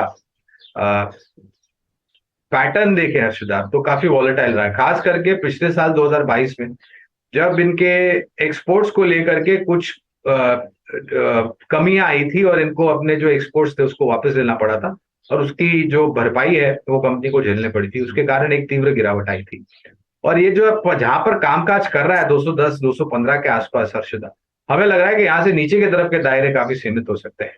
लेकिन फिर भी जिस प्रकार की चाल रही है पिछले साल 1.5 साल में, इसलिए थोड़ा बहुत एक कॉशियस नोट के ऊपर में एपेक्स फ्रोजन फूड्स में निवेश की राय दूंगा। और यहाँ पर हमने देखा है करीब 3% तक की तेजी। ये वो काउंटर्स हैं, लुपिन, श्रीराम फाइनेंस, कोटक और एपेक्स फ्रोजन, जिसमें हमने देखा है आज हमारे जानकारों की नजरें बनी हैं। चलिए, अब एक और स्टॉक की बात करते हैं, और यूजुअली क्या चल रहा है मैं हम या तो यतिन सुमित को जोड़ते हैं, लेकिन आज क्या चल रहा है मैं आपको बताऊंगी एक स्टॉक जिसमें आज एक्शन क्यों है।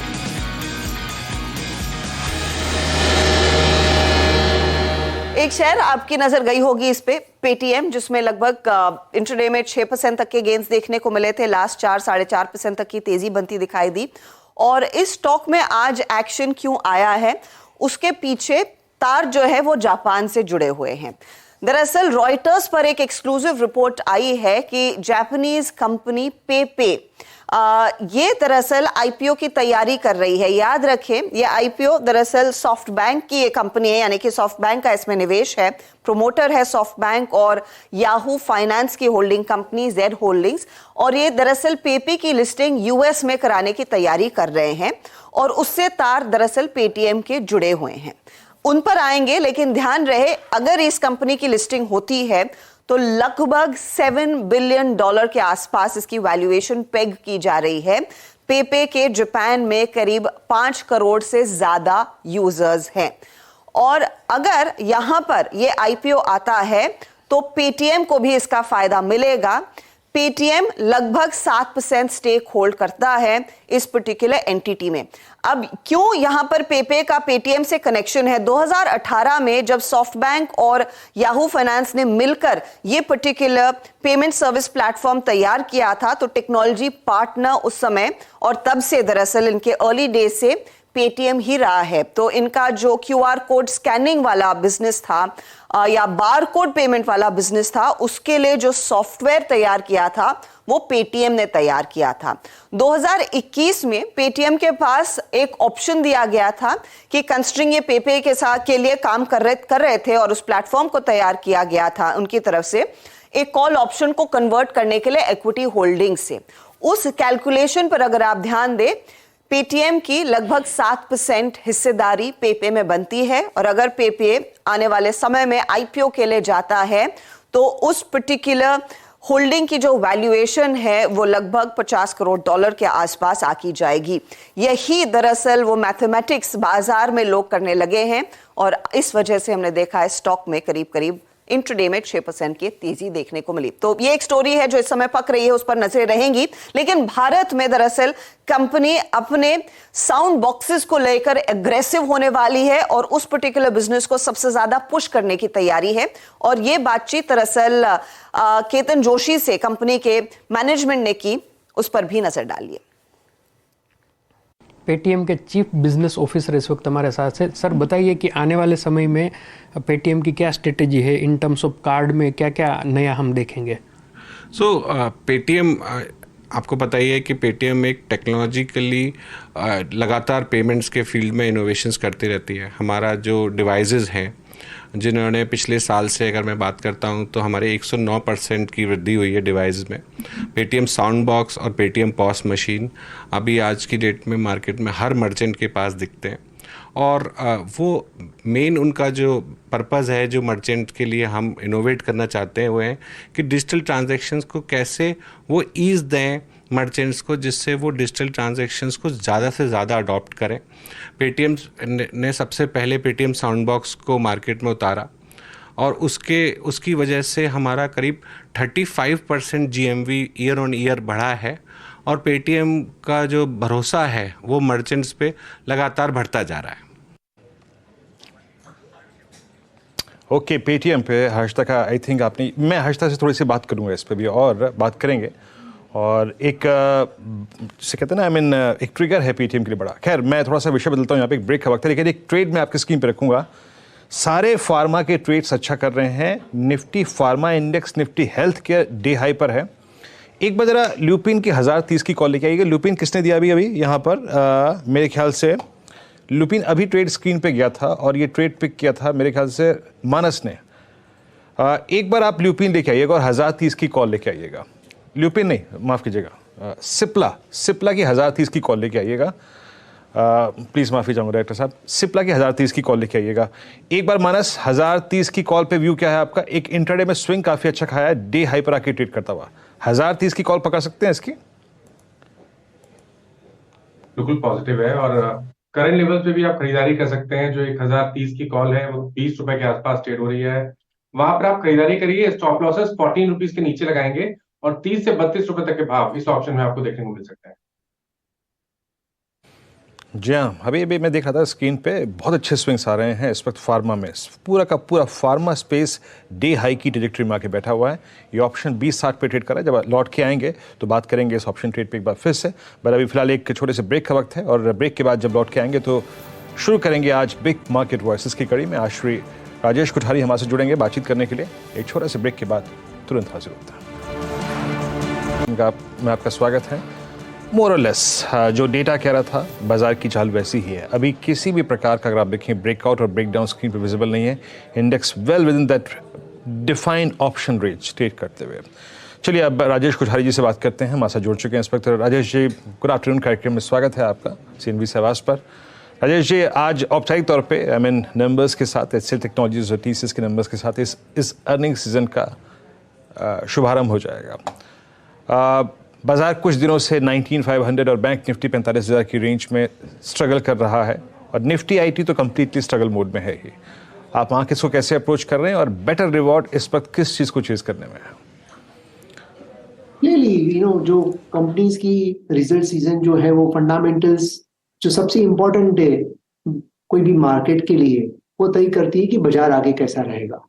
और ये क्वार्टर भी उम्मीद अच्छी है, कॉर्पोरेट इंडिया के रिजल्ट्स ओवरऑल अच्छे आएंगे, बिकॉज बहुत सारे सेक्टर्स जो है वो लास्ट ईयर यही क्वार्टर, अगर आपको याद रहेगा, मार्च 2022 में रशिया यूक्रेन वॉर स्टार्ट हुआ था और इसके लिए कमोडिटी का भाव बहुत आगे बढ़ गया था।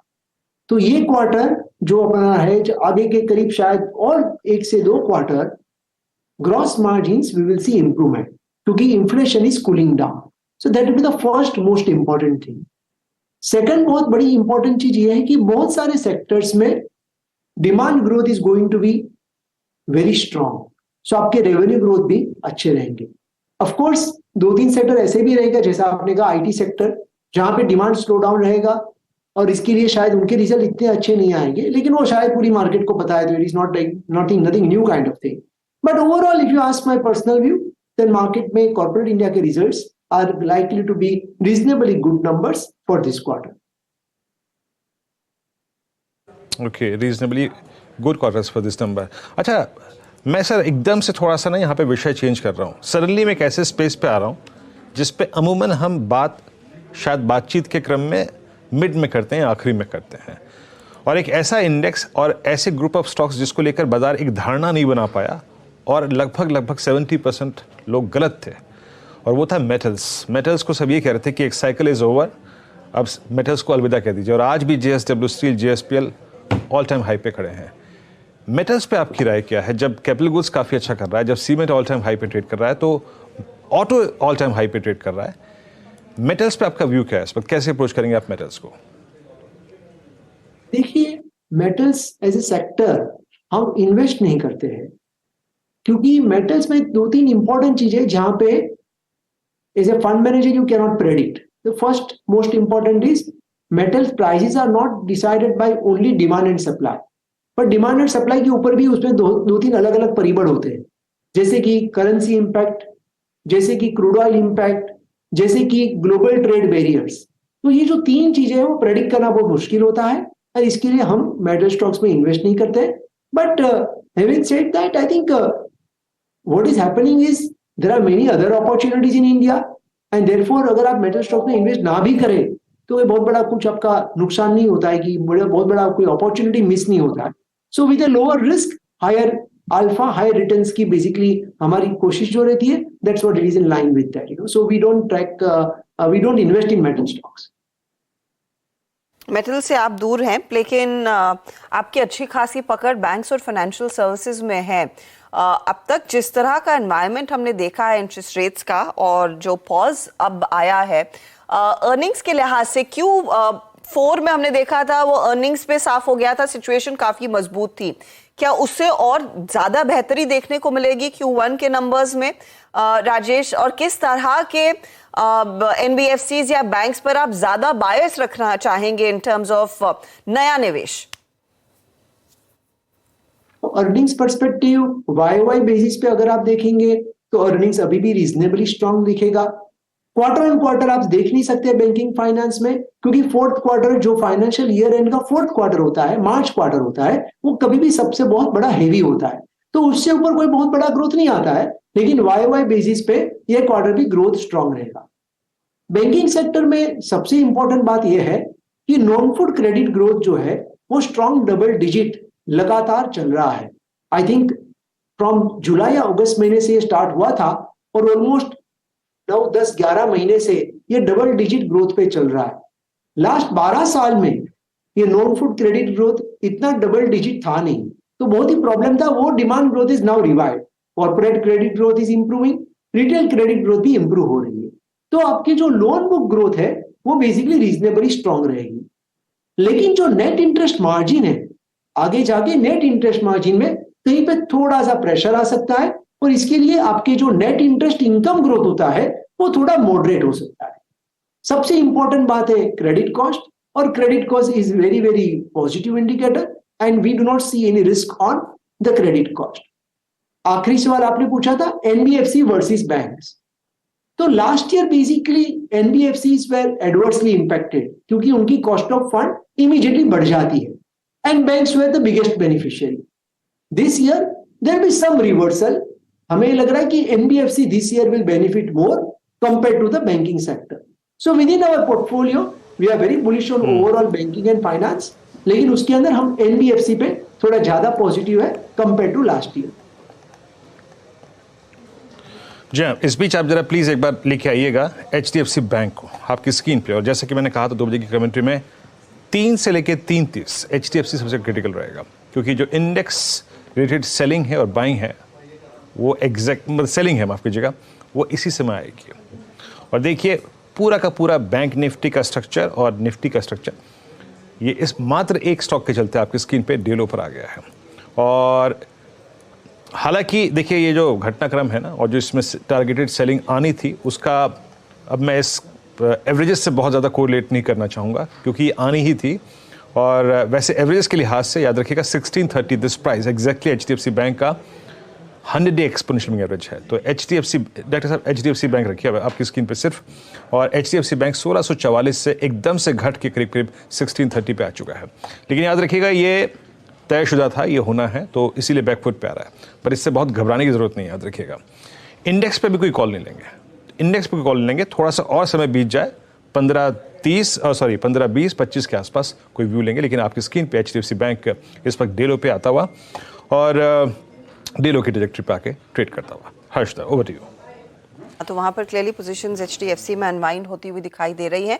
कुछ ही देर में ऑफ कोर्स हम सुमित को भी जोड़ेंगे जो आपको बताएंगे किस तरह के बदलाव होने वाले हैं। लेकिन ये इनफैक्ट एक बड़ा इवेंट जहां पर कल जब आप उतरेंगे एचडीएफसी नहीं दिखेगा आपको एचडीएफसी बैंक में ही वो मर्ज्ड एंटिटी के तौर पर ट्रेड लेना होगा, तो इस पर नजरें होनी चाहिए। अच्छा, आप मेंशन कर रहे हैं कि लार्जली एनबीएफसीज का एक बेहतर समय आता हुआ दिखाई देगा। इनफैक्ट आपसे लास्ट टाइम जो बातचीत की थी आपने क्रेडिट साइकिल पर कहा था कि फोकस रखना चाहिए, कैपेक्स पर फोकस रखना चाहिए और कंजम्पशन थीम पर भी फोकस रखना चाहिए।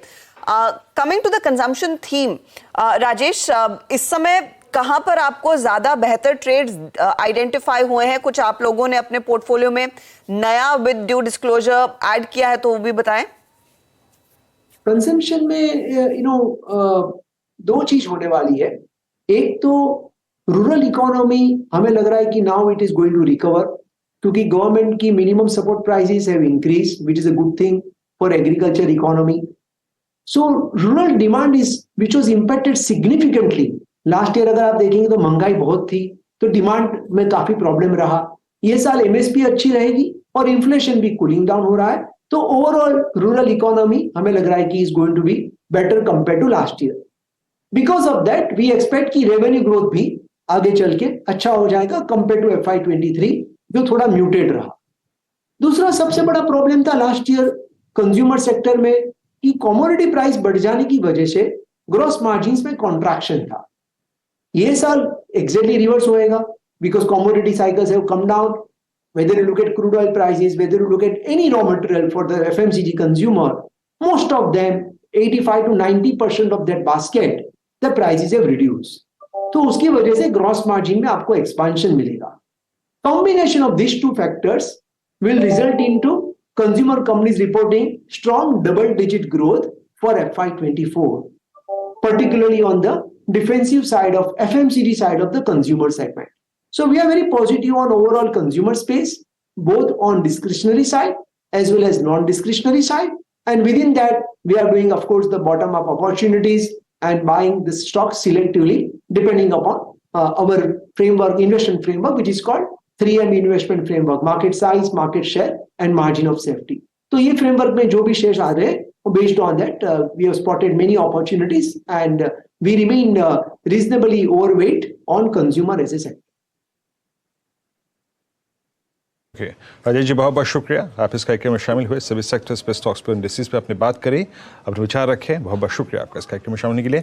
निफ्टी रिट्रेस होकर करीब करीब 19,381 पे आया है और बैंक निफ्टी आपका रिट्रेस होकर करीब करीब 44,630 पे यानी टेन डेमा की ट्रैजेक्टरी को टेस्ट करता हुआ। लेकिन याद रखिएगा, इस पर कोई सरप्राइज नहीं है, ये होना था और एग्जैक्टली हो रहा है इस वक्त। उसके लिए आपको स्पेस देना पड़ेगा अपने इंडेक्स को और अपने इंडेक्स के ट्रेड के लॉजिक को। लेकिन याद रखिएगा, HDFC आज से जब शायद 3:30 के बाद नहीं रहेगा और जो वो एक स्पेस क्रिएट हो जाएगा इंडाइसिस में, उसको कैसे भरा जाएगा, इंडेक्स में क्या होंगे बदलाव कल से, आइए इसकी पैमाइश करते हैं, जानने की कोशिश करते हैं सुमित से। Sumit, over to you. तो कल से निफ्टी 50 के अंदर भी एक बड़ा बदलाव होने जा रहा है, जहां पर दो दिग्गजों में एक फेरबदल है। HDFC लिमिटेड जो कि बाहर होगा और L&T इन्फोटेक माइंडट्री जो कि अब निफ्टी का हिस्सा बनता हुआ दिखाई पड़ेगा। तो इस बदलाव के कई सारे इंप्लीकेशन होंगे अलग अलग स्पेसिस पर, अलग अलग सेक्टर्स के अंदर भी। तो HDFC लिमिटेड बाहर होगा और L&T इन्फोटेक माइंडट्री जो कि शामिल होता हुआ दिखाई पड़ेगा। यानी कि निफ्टी की आज की मार्केट कैप करीब 154 लाख करोड़ है, जो कल 150 लाख करोड़ के आसपास होते हुए दिखाई पड़ेगी। इसके अलावा बैंकों में की जो आज निफ्टी के अंदर वेटेज है वो रफली 24.23% के आसपास है, जो कल तक 23.30% के आसपास पहुंचेगी। और आईटी की वेटेज, क्योंकि आईटी का नया नाम शामिल हो रहा है आईटी परिवार में, तो 15.5% की जो वेटेज है वो बढ़कर 16.5% के आसपास पहुंचते हुए दिखाई पड़ेगी। तो आईटी की वेटेज में बढ़त होगी और बैंक की वेटेज में कमी होगी। HDFC बैंक की वेटेज के अंदर एक बड़ा बदलाव होगा, 14.5% की वेटेज HDFC बैंक की होगी और अब ये निफ्टी 50 का सबसे ज्यादा वेटेज वाला स्टॉक बन जाएगा और वेटेज के हिसाब से एक हैवी वेट HDFC बैंक बनता हुआ दिखाई पड़ेगा। फिलहाल के लिए सबसे बड़ी जो कंपनी है वो है रिलायंस, 10.86% के आसपास की वेटेज, इसकी वेटेज में बदलाव होगा और 10.80% के आसपास वेटेज पहुंच जाएगी। HDFC बैंक की मौजूदा वेटेज 8.5% है, ये बढ़कर 14.5% पे वेटेज इनकी पहुंचते हुए दिखाई पड़ेगी। मौजूदा वेटेज ICICI बैंक की 7.79% है, जहां पे 7.75% इनकी नई वेटेज होते हुए दिखाई पड़ेगी। HDFC लिमिटेड जो कि करीब 6% की वेटेज रखता था वो बाहर हो जाएगा। और इसके अलावा कुछ और अगर स्टॉक्स की बात करी जाए जहां पर फेरबदल है, तो थोड़ी बहुत जो आईटी के अंदर भी वेटेज में चेंजेस आते हुए दिखाई पड़ेंगे। लेकिन जो एक बदलाव है उसमें HDFC लिमिटेड क्योंकि बाहर होगा, L&T इन्फोटेक माइंडट्री शामिल होगा, तो $9.5 करोड़ के आसपास के इनफ्लोज यहां आने का अनुमान है। ये निफ्टी की बात है। सेंसेक्स में JSW स्टील आएगा तो वहां पर $16.5 करोड़ के आसपास या $16 करोड़ के आसपास का इनफ्लो आने का अनुमान लगाकर चला जा रहा है। इसके अलावा एक बड़ी वेटेज में बदलाव होगा HDFC बैंक के अंदर, जहां पर फेरबदल होकर 14.5% के आसपास की जो नई वेटेज है वो यहां पर होते हुए दिखाई पड़ेगी। ये चेंजेस निफ्टी 50 के थे। MSCI के अंदर ये बदलाव होगा जहां पर 0.5% एडजस्टमेंट फैक्टर का एक इस्तेमाल किया जाएगा और थोड़ा बहुत जिसके चलते आउटफ्लोज होते हुए दिखाई पड़ेंगे। इसमें और डिटेल्स भी आएंगी, लेकिन जो मौजूदा डिटेल्स हैं उसके हिसाब से करीब 15 से लेकर $20 करोड़ के आसपास का एक आउटफ्लो यहां पर अनुमान लगाकर चला जा रहा है MSCI की वजह से। इतना ही नहीं, MSCI की वजह से HDFC बैंक के जो कंबाइंड सेल ऑफ है वो करीब $25 करोड़ के आसपास का एक्सपेक्ट किया जा रहा है MSCI के अंदर। तो निफ्टी में एक बड़ा फेरबदल और उसके जो इंप्लीकेशन है वो अलग अलग स्पेसेस पे आप आते हुए देखेंगे। ओके, तो कल से ऑफ कोर्स वो बड़ा बदलाव आपको स्क्रीन पर भी दिखाई देगा, लेकिन अभी से थोड़ा बहुत एक्शन बनता हुआ। तो HDFC में हम देख रहे हैं पोजीशंस क्लियरली वो अनवाइंड हो रही हैं। HDFC बैंक में भी कुछ हल्की मुनाफा वसूली देखने को मिली, लेकिन ध्यान दीजिए LTI माइंडट्री पर, ध्यान दीजिए आप JSW स्टील पर, और ये दो की काउंटर्स रहेंगे जो इंडेक्स का हिस्सा बनते हुए दिखाई देंगे आगे कल से। चलिए अब यतिन को जोड़ लेते हैं। शुक्रिया सुमित उस अपडेट के लिए। यतिन बताइए, डीलिंग रूम में ऑफ कोर्स आज सबसे ज्यादा चर्चा तो इन्हीं स्टॉक्स की हो भी रही है। HDFC को लोग अलविदा कह ही रहे हैं, और किन ट्रेड्स पर नजरें गई? और आज तो ऑब्वियसली निफ्टी बैंक और निफ्टी की भी रीबैलेंसिंग है, तो वहां भी चीजें हो रही हैं। लेकिन उसके अलावा दो स्टॉक्स जो आज डीलर्स फोकस कर रहे हैं, सबसे पहले NMDC, जहां डीलर्स BTHT की सलाह दे रहे हैं। वो इसलिए दे रहे हैं क्योंकि काफी सारे HNIs यहाँ खरीदारी कर रहे हैं। उनको लगता है 115 से लेके 118 तक के टारगेट्स इस स्टॉक में आने चाहिए। ओपन इंटरेस्ट भी अगर आप देखें तो 7% बढ़ा हुआ है और फ्रेश लॉन्ग्स यहाँ जुलाई सीरीज में देखने को मिल रहे हैं। और similarly Ashok Leyland open interest में 13% का इजाफा, जबरदस्त इंस्टीट्यूशनल एक्टिविटी। इनफैक्ट डीलर्स को लगता है 175 से लेके 180 तक के टारगेट्स इस काउंटर में आ सकते हैं। इसके लिए यहाँ भी डीलर्स खरीदारी कर रहे हैं। अशोक लेलैंड और एनएमडीसी। इनफैक्ट एनएमडीसी पर एक बार राय भी ले ली जाए। शुक्रिया यतिन इस अपडेट के लिए। चंदन, पहले तो एनएमडीसी का चार्ट देखिए। मैं इनफैक्ट रुचित से पूछने वाली थी, लेकिन रुचित हमारे साथ अब नहीं है। एनएमडीसी पर अच्छा रुचित है, विकास नहीं है, तो रुचित मैं आपसे अशोक लेलैंड पर एक व्यू ले लूंगी। सॉरी चंदन, एनएमडीसी 3% ऊपर। बिल्कुल एनएमडीसी पॉजिटिव व्यू यहाँ पे है, क्योंकि काफी कंसोलिडेशन के बाद बना है। लोअर टाइम फ्रेम में देखें तो यहाँ पे आपको एक कप एंड हैंडल और राउंडिंग फॉर्मेशन देखने को मिल रहा है। 50 डे एक्सपोनेंशियल मूविंग एवरेज के ऊपर होल्ड किया है और बाजार ऐसे माहौल में चल रहा है जब ओवरऑल मार्केट रेंज में है या थोड़ा सा डीप है, तो कहीं ना कहीं स्ट्रेंथ यहाँ पे बन रही है। 108.50 का सपोर्ट है, एक बार के लिए आपको 115 116 तक के टारगेट यहाँ पे बनने चाहिए। तो 116 की तैयारी एनएमडीसी करता हुआ। रुचित, अशोक लेलैंड पर कोई खास व्यू, क्योंकि ये काउंटर भी मोमेंटम दिखा रहा है। काफी पॉजिटिव है, क्योंकि आप देखेंगे तो हिस्टोरिकली पिछले महीने तक मई एंड या जून की शुरुआत तक ये स्टॉक में with in the auto space एक काफी रिलेटिव अंडर परफॉर्मेंस बता रहा है। लेकिन जैसे ये स्टॉक में 150 155 के जो हर्डल्स क्रॉस हुए, उसके बाद जैसे वॉल्यूम एक्टिविटी देख रहे हैं, प्राइस अपूज में अच्छे वॉल्यूम दर है और इन बिटवीन छोटे मोटे करेक्शंस में वॉल्यूम्स कम है। सो आई थिंक ये काफी अच्छा स्ट्रक्चर है। 20 EMA स्टॉक के लिए सपोर्ट एक कर रहा है और जब तक ये 20 EMA के ऊपर ट्रेड कर रहा है, हम मानो ये स्टॉक में 180 182 तक के लेवल्स देख सकते हैं। तो करंट लेवल्स पे 160 के नीचे स्टॉप लॉस करके थोड़े शॉर्ट टू मीडियम टर्म के लिए स्टॉक में खरीदारी करनी चाहिए। 182 के इनिशियल टारगेट्स एक्सपेक्ट है। 182 की तरफ बढ़ता हुआ अशोक लेलैंड मोमेंटम है 2% के गेंस। चलिए अब बीटीएसटी ट्रेड्स लेना शुरू करते हैं। आई डाउट यहाँ पर कोई एसटीबीटी देता हुआ दिखाई देगा, लेकिन निफ्टी बैंक का हाल देख लीजिए। वहाँ पर कुछ पोजीशंस हल्की हुई हैं और ये शायद लार्जली वीरू एडजस्टमेंट के चलते ही होगा। अपना ये एचडीएफसी के लिए जो जगह बनाई जा रही है। बिल्कुल हर्षिता, और दूसरी बात यह है हर्षिता कि मैं अभी तक निफ्टी बैंक पे किसी भी सर्कमस्टेंसेस में नेगेटिव नहीं हूँ। मैं फिर कहूँगा जो 2 बजे की बात मैंने कही थी कि for me in every circumstances, हर हालात में 44,600 और 44,466 20 डेमा 10 डेमा और 44,500 का पुट राइटर, ये मेरे लिए अभी भी बाय का जोन है। और निफ्टी का भी जो कुछ देर पहले इंट्राडे स्विंग का लो लगा, क्लियरली मॉर्निंग कमेंट्री मेंशन था और अभी मेंशन था, 2 बजे मेंशन है 19,400 19,393 19,351 ये बाय जोन होगा मेरे मुताबिक। ये जो एचडीएफसी की जो टारगेटेड सेलिंग आई है ये आखिरी आधे घंटे में आनी थी, उससे मैं विचलित नहीं हूँ। मेरे लिए बाय जोन ही होगा हर्षता, कन्विक्शन के साथ। निफ्टी बैंक पर वीरू नजर डाल लेते हैं और यहाँ पर जो कंट्रीब्यूटर्स है वो आपकी स्क्रीन पर हैं। अब आप देखिए कुछ स्टॉक स्पेसिफिकली जहां पर जिनका वेट थोड़ा सा कम हो जाएगा, उसमें आईसीआईसीआई बैंक है जहां पर नियरली 1% तक का वेटेज इसका कम होने वाला है। और कम क्यों हो रहा है? क्योंकि एचडीएफसी और एचडीएफसी बैंक को ज्यादा जगह मिलेगी, उनका वेट ज्यादा होगा। तो आईसीआईसीआई बैंक का वेट नियरली 1.1% कम होता दिखाई देगा। एसबीआई का 0.9% कम होता दिखाई देगा। कोटक महिंद्रा बैंक का नियरली 0.5% और एक्सिस का 0.3%। तो एक्सिस में आईसीआईसीआई बैंक में हम देख रहे हैं वो रिफ्लेक्शन आ रहा है। कोटक में भी वेट कम होगा, लेकिन कोटक आज दिन भर तेजी की तरफ बैठा हुआ है। इस पर एक बाय कॉल भी हमने लिया था। वेट जहां पर बढ़ रहा है उसमें क्लियरली एचडीएफसी और एचडीएफसी बैंक का जो मर्ज्ड एंटिटी का वेट होगा, वहां पर 2% एचडीएफसी को और मिलते हुए दिखाई देंगे। निफ्टी बैंक की वेटेज की मैं बात कर रही हूं और मैं ये रेफर कर रही हूं नुवामा ने जो रिपोर्ट निकाली है उसे इंडसइंड बैंक का 0.2, बैंक ऑफ बड़ौदा का 0.1, एयू स्मॉल फाइनेंस 0.1, ये बाकी सब जो है वो 0.11 के हैं, लेकिन एचडीएफसी बैंक का साइजेबल वेट बढ़ेगा। तो ये निफ्टी बैंक में जो प्रेशर आया मानस फिर उसी एडजस्टमेंट के को रिफ्लेक्ट कर रहा है क्या, जहां पर आईसीआईसीआई एसबीआई कोटक में शायद थोड़ी सी पोजीशंस हल्की हुई होंगी? बिल्कुल डेफिनेटली। और देखिए जहां पर अगर हम दबाव की बात करें तो ये जो लार्ज कैप बैंकिंग है वहां पर लगातार दबाव देखने को मिल रहा है और शायद उसी वजह से हमें बैंक निफ्टी में भी दबाव देखने को मिल रहा है। लेकिन बिल्कुल सही है कि यहाँ पर बिकवाली नहीं करनी है। बैंक निफ्टी अभी भी अपनी 20 डे मूविंग एवरेज के ऊपर ट्रेड कर रहा है, तो वहां पे बहुत सपोर्ट है 44,500 के आसपास। तो आई थिंक यहाँ पर कोई स्ट्रैटेजी चाहे सेल साइड पे या बाई साइड पे नहीं बनानी चाहिए। कल का इंतजार करिए, कल डिसाइड करेंगे कि किस साइड का ट्रेड लेना है बैंक निफ्टी।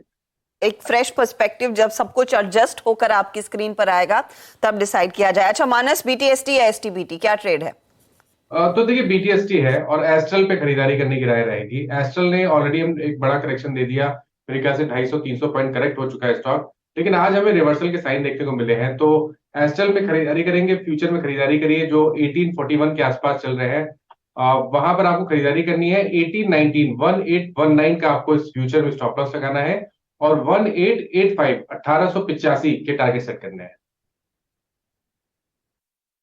ओके, एस्ट्रल, और एस्ट्रल में जो बेस्ट चीज़ जानते हैं क्या है कि एस्ट्रल इस सीरीज के शुरू में ही रिट्रेस होके थोड़ा सा तर्कसंगत हो गया है री एंटर करने के लिए, लॉन्ग करने के लिए। इसका कल का लो आज का लो सिमिलर है, exactly 50 day exponential moving average. Prakash sir, आपका सिंजन बेहद खूबसूरत रहा, मतलब 2:09 पे कॉल गई थी और आप देख लीजिए आपकी स्क्रीन पे, जरा सिंजन लेके आइएगा, क्या गजब का स्विंग दिया इसने। और सिंजन आपकी स्क्रीन पे इस वक्त डे हाई पर, इट्स 781 नाउ, 19 रुपये ऊपर। सर कल के लिए क्या कैरी करेंगे? कल के लिए मैं कैरी करूंगा हमारा राजा बैटरीज, ट्रेड करा है 700 जोन्स पर, स्टॉप होगा 695, 500 का, 5 रुपए का। मुझे लगता है 710 और 715 ये एक जोन है, वहां तक जा सकता है हमारा राजा बैटरीज। बहुत ही बढ़िया मोमेंटम है, मुझे लगता है इस मोमेंटम में दम है। ओके, 701 पे हमारा राजा बैटरीज। अच्छा, हमारा राजा बैटरीज एक डिफरेंशियल पूरा करने की कोशिश कर रहा था जो कि इसकी प्राइस परफॉर्मेंस और एक्साइड के बीच में बन गया था। क्या हो रही है पूरी? यस, एग्जैक्टली हो रही है। याद रखिएगा हमारा राजा बैटरीज अगर आज यहाँ पे क्लोज होता है तो ऑलमोस्ट अक्टूबर 2021 के बाद की ये सबसे हाईएस्ट क्लोजिंग होगी। शानदार क्लोज की तरफ बढ़ता हुआ। चंदन, आप क्या कैरी करेंगे? बिल्कुल, मैं यहाँ पे इंडिगो पर फोकस करूंगा। अभी हमने यहाँ पे सिंजीन और श्रीराम फाइनेंस की बात की। इंडिगो पे मेरा मानना है कि पॉजिटिव बायस है और 3 दिन पहले जो डिक्लाइन आई थी वो वापस अच्छे से खरीदी हुई है और मेजर ट्रेंड इंटेक्ट है, तो यहाँ पे बाजार की वॉलेटिलिटी का भी फर्क नहीं पड़ेगा। तो 2700 का छोटा सा सपोर्ट यहाँ पे लगाएंगे, ऊपर में लगभग 2800 तक के टारगेट इंडिगो में बनने चाहिए। ग्लोब एविएशन में एक अपॉर्चुनिटी क्लियरली बन रही है। रुचित, आपका ट्रेड क्या रहेगा? जी, within the pharmaceutical space Biocon भी एक ऐसा स्टॉक है जहां पे हमें लग रहा है कि स्टॉक में यहाँ पे अच्छा मूव फिर से आ सकता है। सो रिसेंटली स्टॉक में प्राइस अप मूव्स में अच्छे वॉल्यूम्स हुए थे और अच्छे लॉन्ग बिल्डअप्स भी देखे गए थे। ये महीने की शुरुआत में आई थिंक लास्ट 1 वीक में हमने हाई लेवल से थोड़े कूल ऑफ देखे, बट ये स्टॉक फिर से अभी 20 EMA के सपोर्ट के आसपास आ चुका है।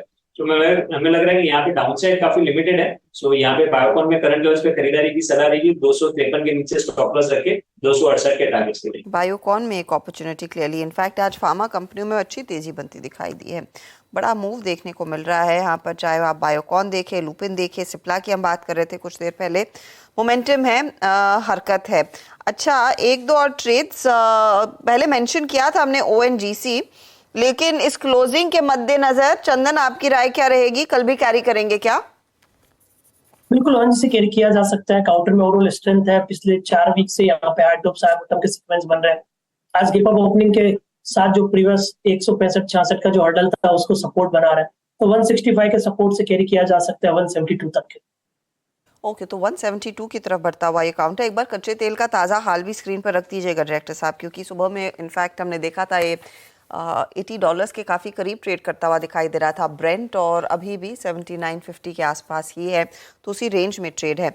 अच्छा, 2 ट्रेड्स, एक तो MCX आपकी स्क्रीन पर लेकर आते हैं। MCX में आज फिर लौटी है खरीदारी। आपको याद होगा 2 हफ्ते पहले वो जो अपडेट आया था कि 63 मोन्स के साथ इन्होंने अपना करार एक्सटेंड कर लिया है क्योंकि दूसरा प्लेटफॉर्म तैयार नहीं हुआ था। उस दिन काफ़ी टूटा था काउंटर, वो पूरे लॉसेस की भरपाई हो चुकी है। अब 1600 पर वापस आ गया है काउंटर। और एक और एक्सचेंज जो इस समय लिस्टेड है, ट्रेड करता है, वो है BSE, नियरली 8% के गेन्स।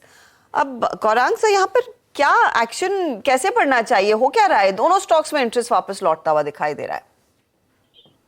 तो हर्षिता देखिए, जो भी लिस्टेड एंटिटी जो के स्टॉक मार्केट से ताल्लुक रखती है या फिर सेवाएं या प्लेटफॉर्म्स उपलब्ध कराती है, उन सब कंपनियों पर आपको नजर रखनी चाहिए, सक्षम और मजबूत कंपनियों पर नजर रखनी चाहिए। कि अगर आप ये अनुमान लगाते हैं कि हमारे देश का, भारत का, हिंदुस्तान का, इंडिया का शेयर बाजार यहाँ से आपको अगर कंजर्वेटिव भी 12% रिटर्न लेते हैं, मैं बात कर रहा हूँ सेंसेक्स और निफ्टी की पर एनम, तो आप उसको कंपाउंडिंग कर दीजिए 3 साल 5 साल में, तो आपको पता चलेगा कि किस स्तर पर हम जा सकते हैं। और अगर सेंसेक्स, निफ्टी, शेयर बाजार परफॉर्म करता है तो जाहिर है उससे जुड़ी हुई जो एंटिटीज हैं उनको भी मेरे ख्याल से रुझान बेहतर होगा, आंकड़े बेहतर आएंगे। तो स्पेसिफिक कवरेज नहीं, इसलिए टिप्पणी नहीं करूंगा, लेकिन ये बहुत ही इंटरेस्टिंग एस्पेक्ट है। अगर आपके पास 3-5 साल का नजरिया है तो डेफिनेटली रिलेटिवली स्ट्रॉन्गर एंटिटीज जो कि शेयर बाजार से जुड़ी हुई हैं, वहां पर आपको बिल्कुल नजर रखनी चाहिए।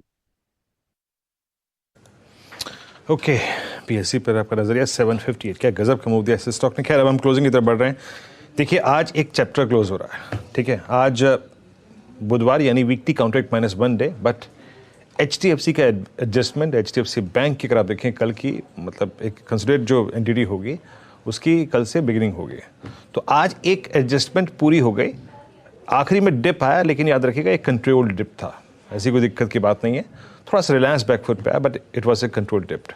ब्रेथ इसके पीछे बहुत खराब नहीं थी, लॉन्ग 42, 43 शॉर्ट कवरिंग, शॉर्ट 57, 42 में लॉन्ग अनवाइंडिंग। आइए देखते हैं कि यहाँ पर लॉन्ग कहाँ थे और शॉर्ट्स कहाँ पे थे। और pyramid enterprises, NMDC, Sun TV, Shriram finance, Lupin, इन सभी काउंटर्स में आज लॉन्ग था। शॉर्ट कवरिंग एस्ट्रल में बालकृष्ण इंडस्ट्रीज, नवीन फ्लोरिन, मैक्स फाइनेंशियल्स और RBL बैंक में आज शॉर्ट कवरिंग थी। और अगली स्लाइड में आपकी स्क्रीन पे शॉर्ट कैंडिडेट्स आएंगे और यहाँ पे बाटा एक बहुत ही खराब परफॉर्मेंस थी, टाटा कम्युनिकेशन। और HCL में retracement towards 10-day exponential moving हुआ, गुजरात गैस, LTI माइंट्री, और बाकी डेल्टा कॉर्प में आज लॉन्ग अनवाइंडिंग थी। और AB fashion, UltraTech cement, Crompton और बिरला सॉफ्ट, इन कुछ काउंटर्स में आज थोड़ी सी लॉन्ग अनवाइंडिंग देखी गई। डेल्टा कॉर्प न्यूज़ ड्रिवन था। और एस्ट्रल आज का जो विनर है, याद रखिएगा 3.5% ऊपर, आज इसने एक बहुत अच्छा पुल बैक दिया from 50-day exponential moving average. और कुछ काउंटर जो कि बहुत अच्छा करके गए, जो कि आज हमारी CNBC वास की ट्रेड बुक में शामिल भी थे, दैट वाज बायोकॉन। सुबह ट्रेड स्पॉट किया गया था, अच्छा मूव दिया इसने। ल्यूपिन ने अच्छा मूव दिया, ल्यूपिन का 942 का एक क्लोज याद रखिएगा, और आएगा जनवरी 2022 के बाद। लेकिन एक काम करते हैं, अब इस क्लोजिंग को और बारीकी से समझने के लिए चलते हैं, देखने के लिए हर्षदा के पास। और हर्षदा को आज एक गौरव प्राप्त होगा, और वो होगा HDFC के 45 साल के सफ़र का अंतिम दौर देखने का वॉल पे। हर्षदा, एक्चुअली वीरू, मेरी नजर उसी स्टॉक पर टिकी हुई थी, और क्या रन देखने को मिला है, और क्या फॉर्चून्स स्टॉक ने निवेशकों के लिए क्रिएट करके दिए हैं, और कितने सारे लोगों के घर बनाने के सपने साकार हुए हैं HDFC की बदौलत। आज हम HDFC इस इंडिविजुअल एंटिटी को अलविदा कहेंगे, और कल से ऑफ कोर्स ये मर्ज्ड वर्जन आपको दिखाई देगा HDFC और HDFC बैंक का। इसीलिए आज सुबह से हम इनफैक्ट वो आपको तस्वीरें भी दिखा रहे थे कि किस तरह से इस कंपनी की शुरुआत हुई थी, वो मोन्टाज के जरिए।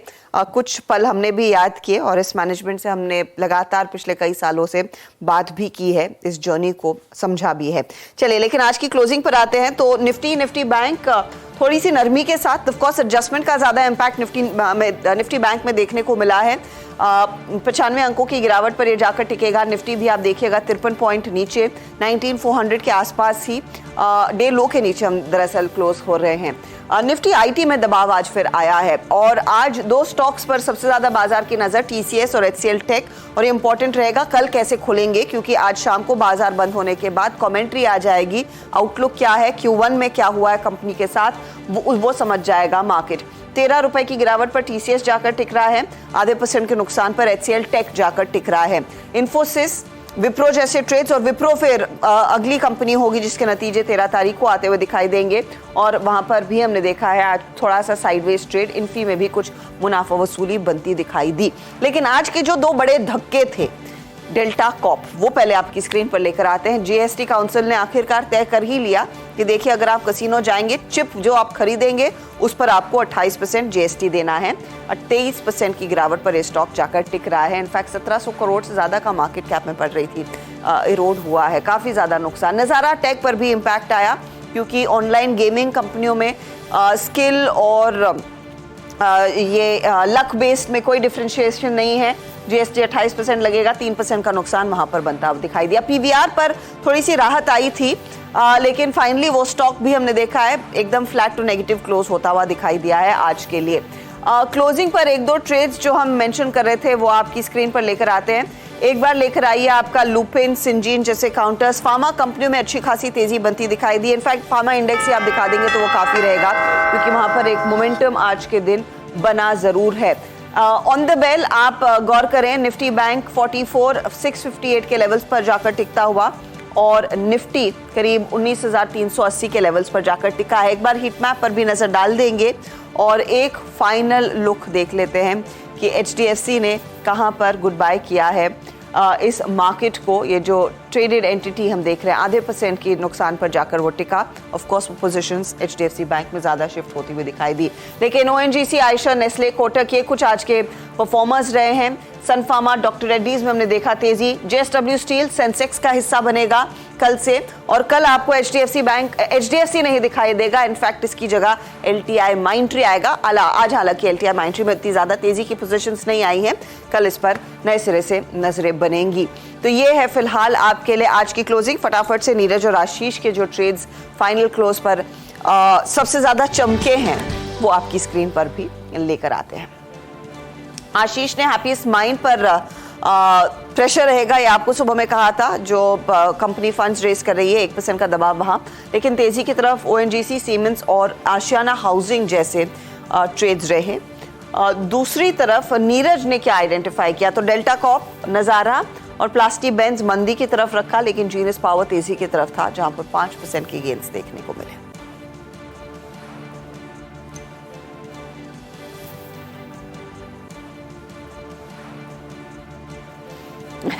वीरू, आपकी आवाज किसी कारण नहीं आ रही है, लेकिन कल मिलेंगे हम सब फिर वायदे बाजार का जो वीकली एक्सपायरी वाला ट्रेड होगा उसके लिए, और ऑफ कोर्स एक नए लुक में आपको निफ्टी और नए लुक में आपको निफ्टी सेंसेक्स भी दिखाई देगा उन नए एंट्रेंस के साथ। वीरू, अब आज शायद आपकी आवाज़ सुन पाएंगे, तो नमस्कार ही करते हैं। कल फिर होगी मुलाकात। नहीं, कल फिर होगी मुलाकात, लेकिन बदले और नए स्वरूप में एचडीएफसी और एचडीएफसी बैंक के साथ।